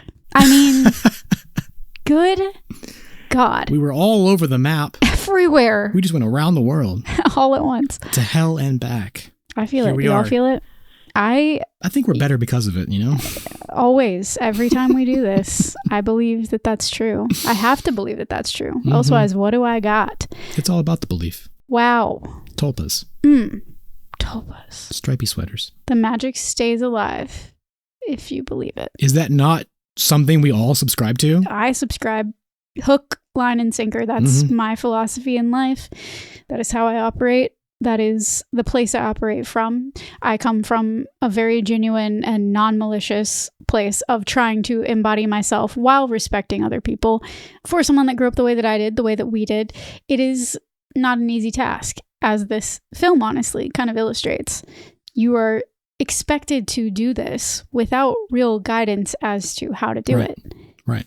But like you keep saying, it's all about trusting in and believing in yourself. Having faith, And believing. if you have that sincerity, that inherent pull toward what is for you, and really love, respect, all of those things, if you follow that and you honor that and you try to do right by people, hopefully it works out. It doesn't mean... Hopefully you pass on the good parts of yourself and not your trauma to those around you. You just got to keep in mind... Whether they're your offspring or not. You got to keep in mind that you can never necessarily affect the external outcomes of things. Like, we're not talking about your life. It's not like prosperity gospel bullshit. It's not like everything's going to work out fine. It's not happily ever after. That is so not what I mean. That's the opposite, because literally the beginning of the movie tells us there is no happily ever after. That's not the point. The point is not happily ever after. The point is now. The point is existing. Right now. But the point is also you can be at peace internally. You can be okay, like Janie. Even if everything else isn't. Everything can fall apart. Your houseboat can sink to the bottom of the harbor, but guess what? You can can still be okay. It's okay. It's fine. You need You're to gonna have be fine. that within yourself. It doesn't mean bad things won't happen to you. No. It just means you can be okay regardless. Like, I've been rocked. You've been rocked. Things have happened in our lives. Things happen in Darkling's lives that are so outside of ourselves, and there's nothing we can do about it. Mm-hmm. But I can say there's a huge difference in the me that had no internal peace and was constantly seeking that externally through whatever means I was told I needed to get it. Right. And the me that knows internally, this is just, I am peaceful here. Mm-hmm. This is where I am and who I am. It's a radical acceptance, but it's also trusting that there will be someone else who sees it the same. Mm-hmm. Oh, yeah. Trusting that you're never really alone, no matter how alone you feel. There it is. We are all alone. Hate to spoil it for you, Darklings. We are alone, but we're also not. It's it is, but it isn't. And if we're authentic, kind of like a tulpa, and if we're authentic about it, we could do this in circles for hours upon hours. Yeah, we gotta go. It's been way too hours. long. This is our bread and butter. This is who we are as people. So I understand why we want to spend time here. I feel like there were many quotes and moments and ideas from this movie that I wanted to yell about, but honestly, I'm glad that we yelled about these things instead. Yeah, that's why I did it. Yeah, I think these were the right things to. There was no time to be yelling about. No time. No time. Yeah, this was the more important stuff. I think so too. And if you think it's important to stay in touch with us, you should follow us on our social media at That's Pretty Dark Podcast on Instagram, at That's Pretty Dark on TikTok. You can also reach out to us on Gmail at That's Pretty Dark Podcast at gmail.com if you want to share your thoughts about all of our personal, very, very intensely personal thoughts that we've shared with you here today. We would love to hear your perspective, and it is always so lovely and wonderful to hear back from you and get your feedback and to know that we aren't alone. Right. We get messages all the time. Again, we respond as much as we can, but we read every single email, and we get emails and DMs all the time that tell us we are shining our flashlights on, exposing parts of childhood that either people haven't thought about or people always thought about and didn't understand why no one else was thinking about. That's why we do what we do. Yeah. This connection is so important to both of us, and I think it always will be. It makes it so worth it. It makes it worth all the hours and the time and the if you want to effort support those hours and show. that time and that effort, you can show up over on our Patreon at patreon.com/TPD podcast. Every dollar that you give us helps us keep creating this content that means so much to us. And hopefully means something to you too. Absolutely. It's all very helpful. Brief housekeeping. I'm going to be a dad any day now, as I've said. So we don't know exactly how the next few months are going to look, but we do have some pre-prepared content for you. So hopefully we won't have to miss any weeks. We're going to do our best. So if we do get to a point where you haven't seen a release in a few weeks or something, just know that, hope that things are going fine and that nothing is wrong. But more than likely, it's because I'm busy being a dad, and it just requires more of my attention than expected. So we have a plan in place. We're going to do our best to get back here as soon as possible so that, we don't miss you guys too much, because we do. We do. We do. Yeah, we'll see how it goes, obviously. We'll see what happens. Our current plan, Darklings, is that we have one more episode before our pre-prepared content kicks in, which you are going to be so stoked for. So stoked. It's so good. It's so fun. Honestly, we might as well just go ahead and tell you at this point. Should we just tell them? Go for it. We have one episode in between. An episode that may or may not happen depending upon your circumstances. How soon can we record? Right. Adjust glasses, wipe sweat off brow. Right. So, with that being said, our 100th episode celebration, whether it is 99 and 100 or 100 and 101, will be entirely dependent on Christian's son. Little bastard. The episodes in question are our interview with DJ McHale. I was doing a drum roll on my desk, but you couldn't hear it. DJ McHale. The creator and showrunner of Are You Afraid of the Dark and the writer and director of Tower of Terror. We got to sit down with him and talk for far more hours than I think he planned on. And it was amazing. I still am so in my head about it. I still can't believe it happened. And we are so excited to share that with you. So Mason will be helping us get that edited and into your ears for those celebratory episodes. As quickly as possible. So thanks for listening, guys. Y'all are the real champions for sticking it out with us. And don't forget to do your inner child work and just write take it on care a of sticky yourselves. note. No big deal. Rescue inner child to-do list today. Make stripy sweaters, make mud pie, rescue inner child. Check. I really need to find some mud, I guess. There's plenty out there. Plenty you outside. know where to look for it. Mm-hmm. God. Yeah, it's gonna Thank be you all good. for being here with us. We appreciate you so much. Couldn't do it without you. Wouldn't. Thank you, Christian, for diving back into your childhood favorite to share it with those of us who were, we'll say, less cultured at the time. Yes, I am quite scatologically educated. I'm out of words. I'm literally, the words are gone. Yeah, well, we can't blame you. So, my voice hurts. Until next time when we find some more. Dig around, find some more words. Y'all be good. Out in the garden. We'll see you soon. Be good, be safe. Take care of yourselves. Bye. Bye.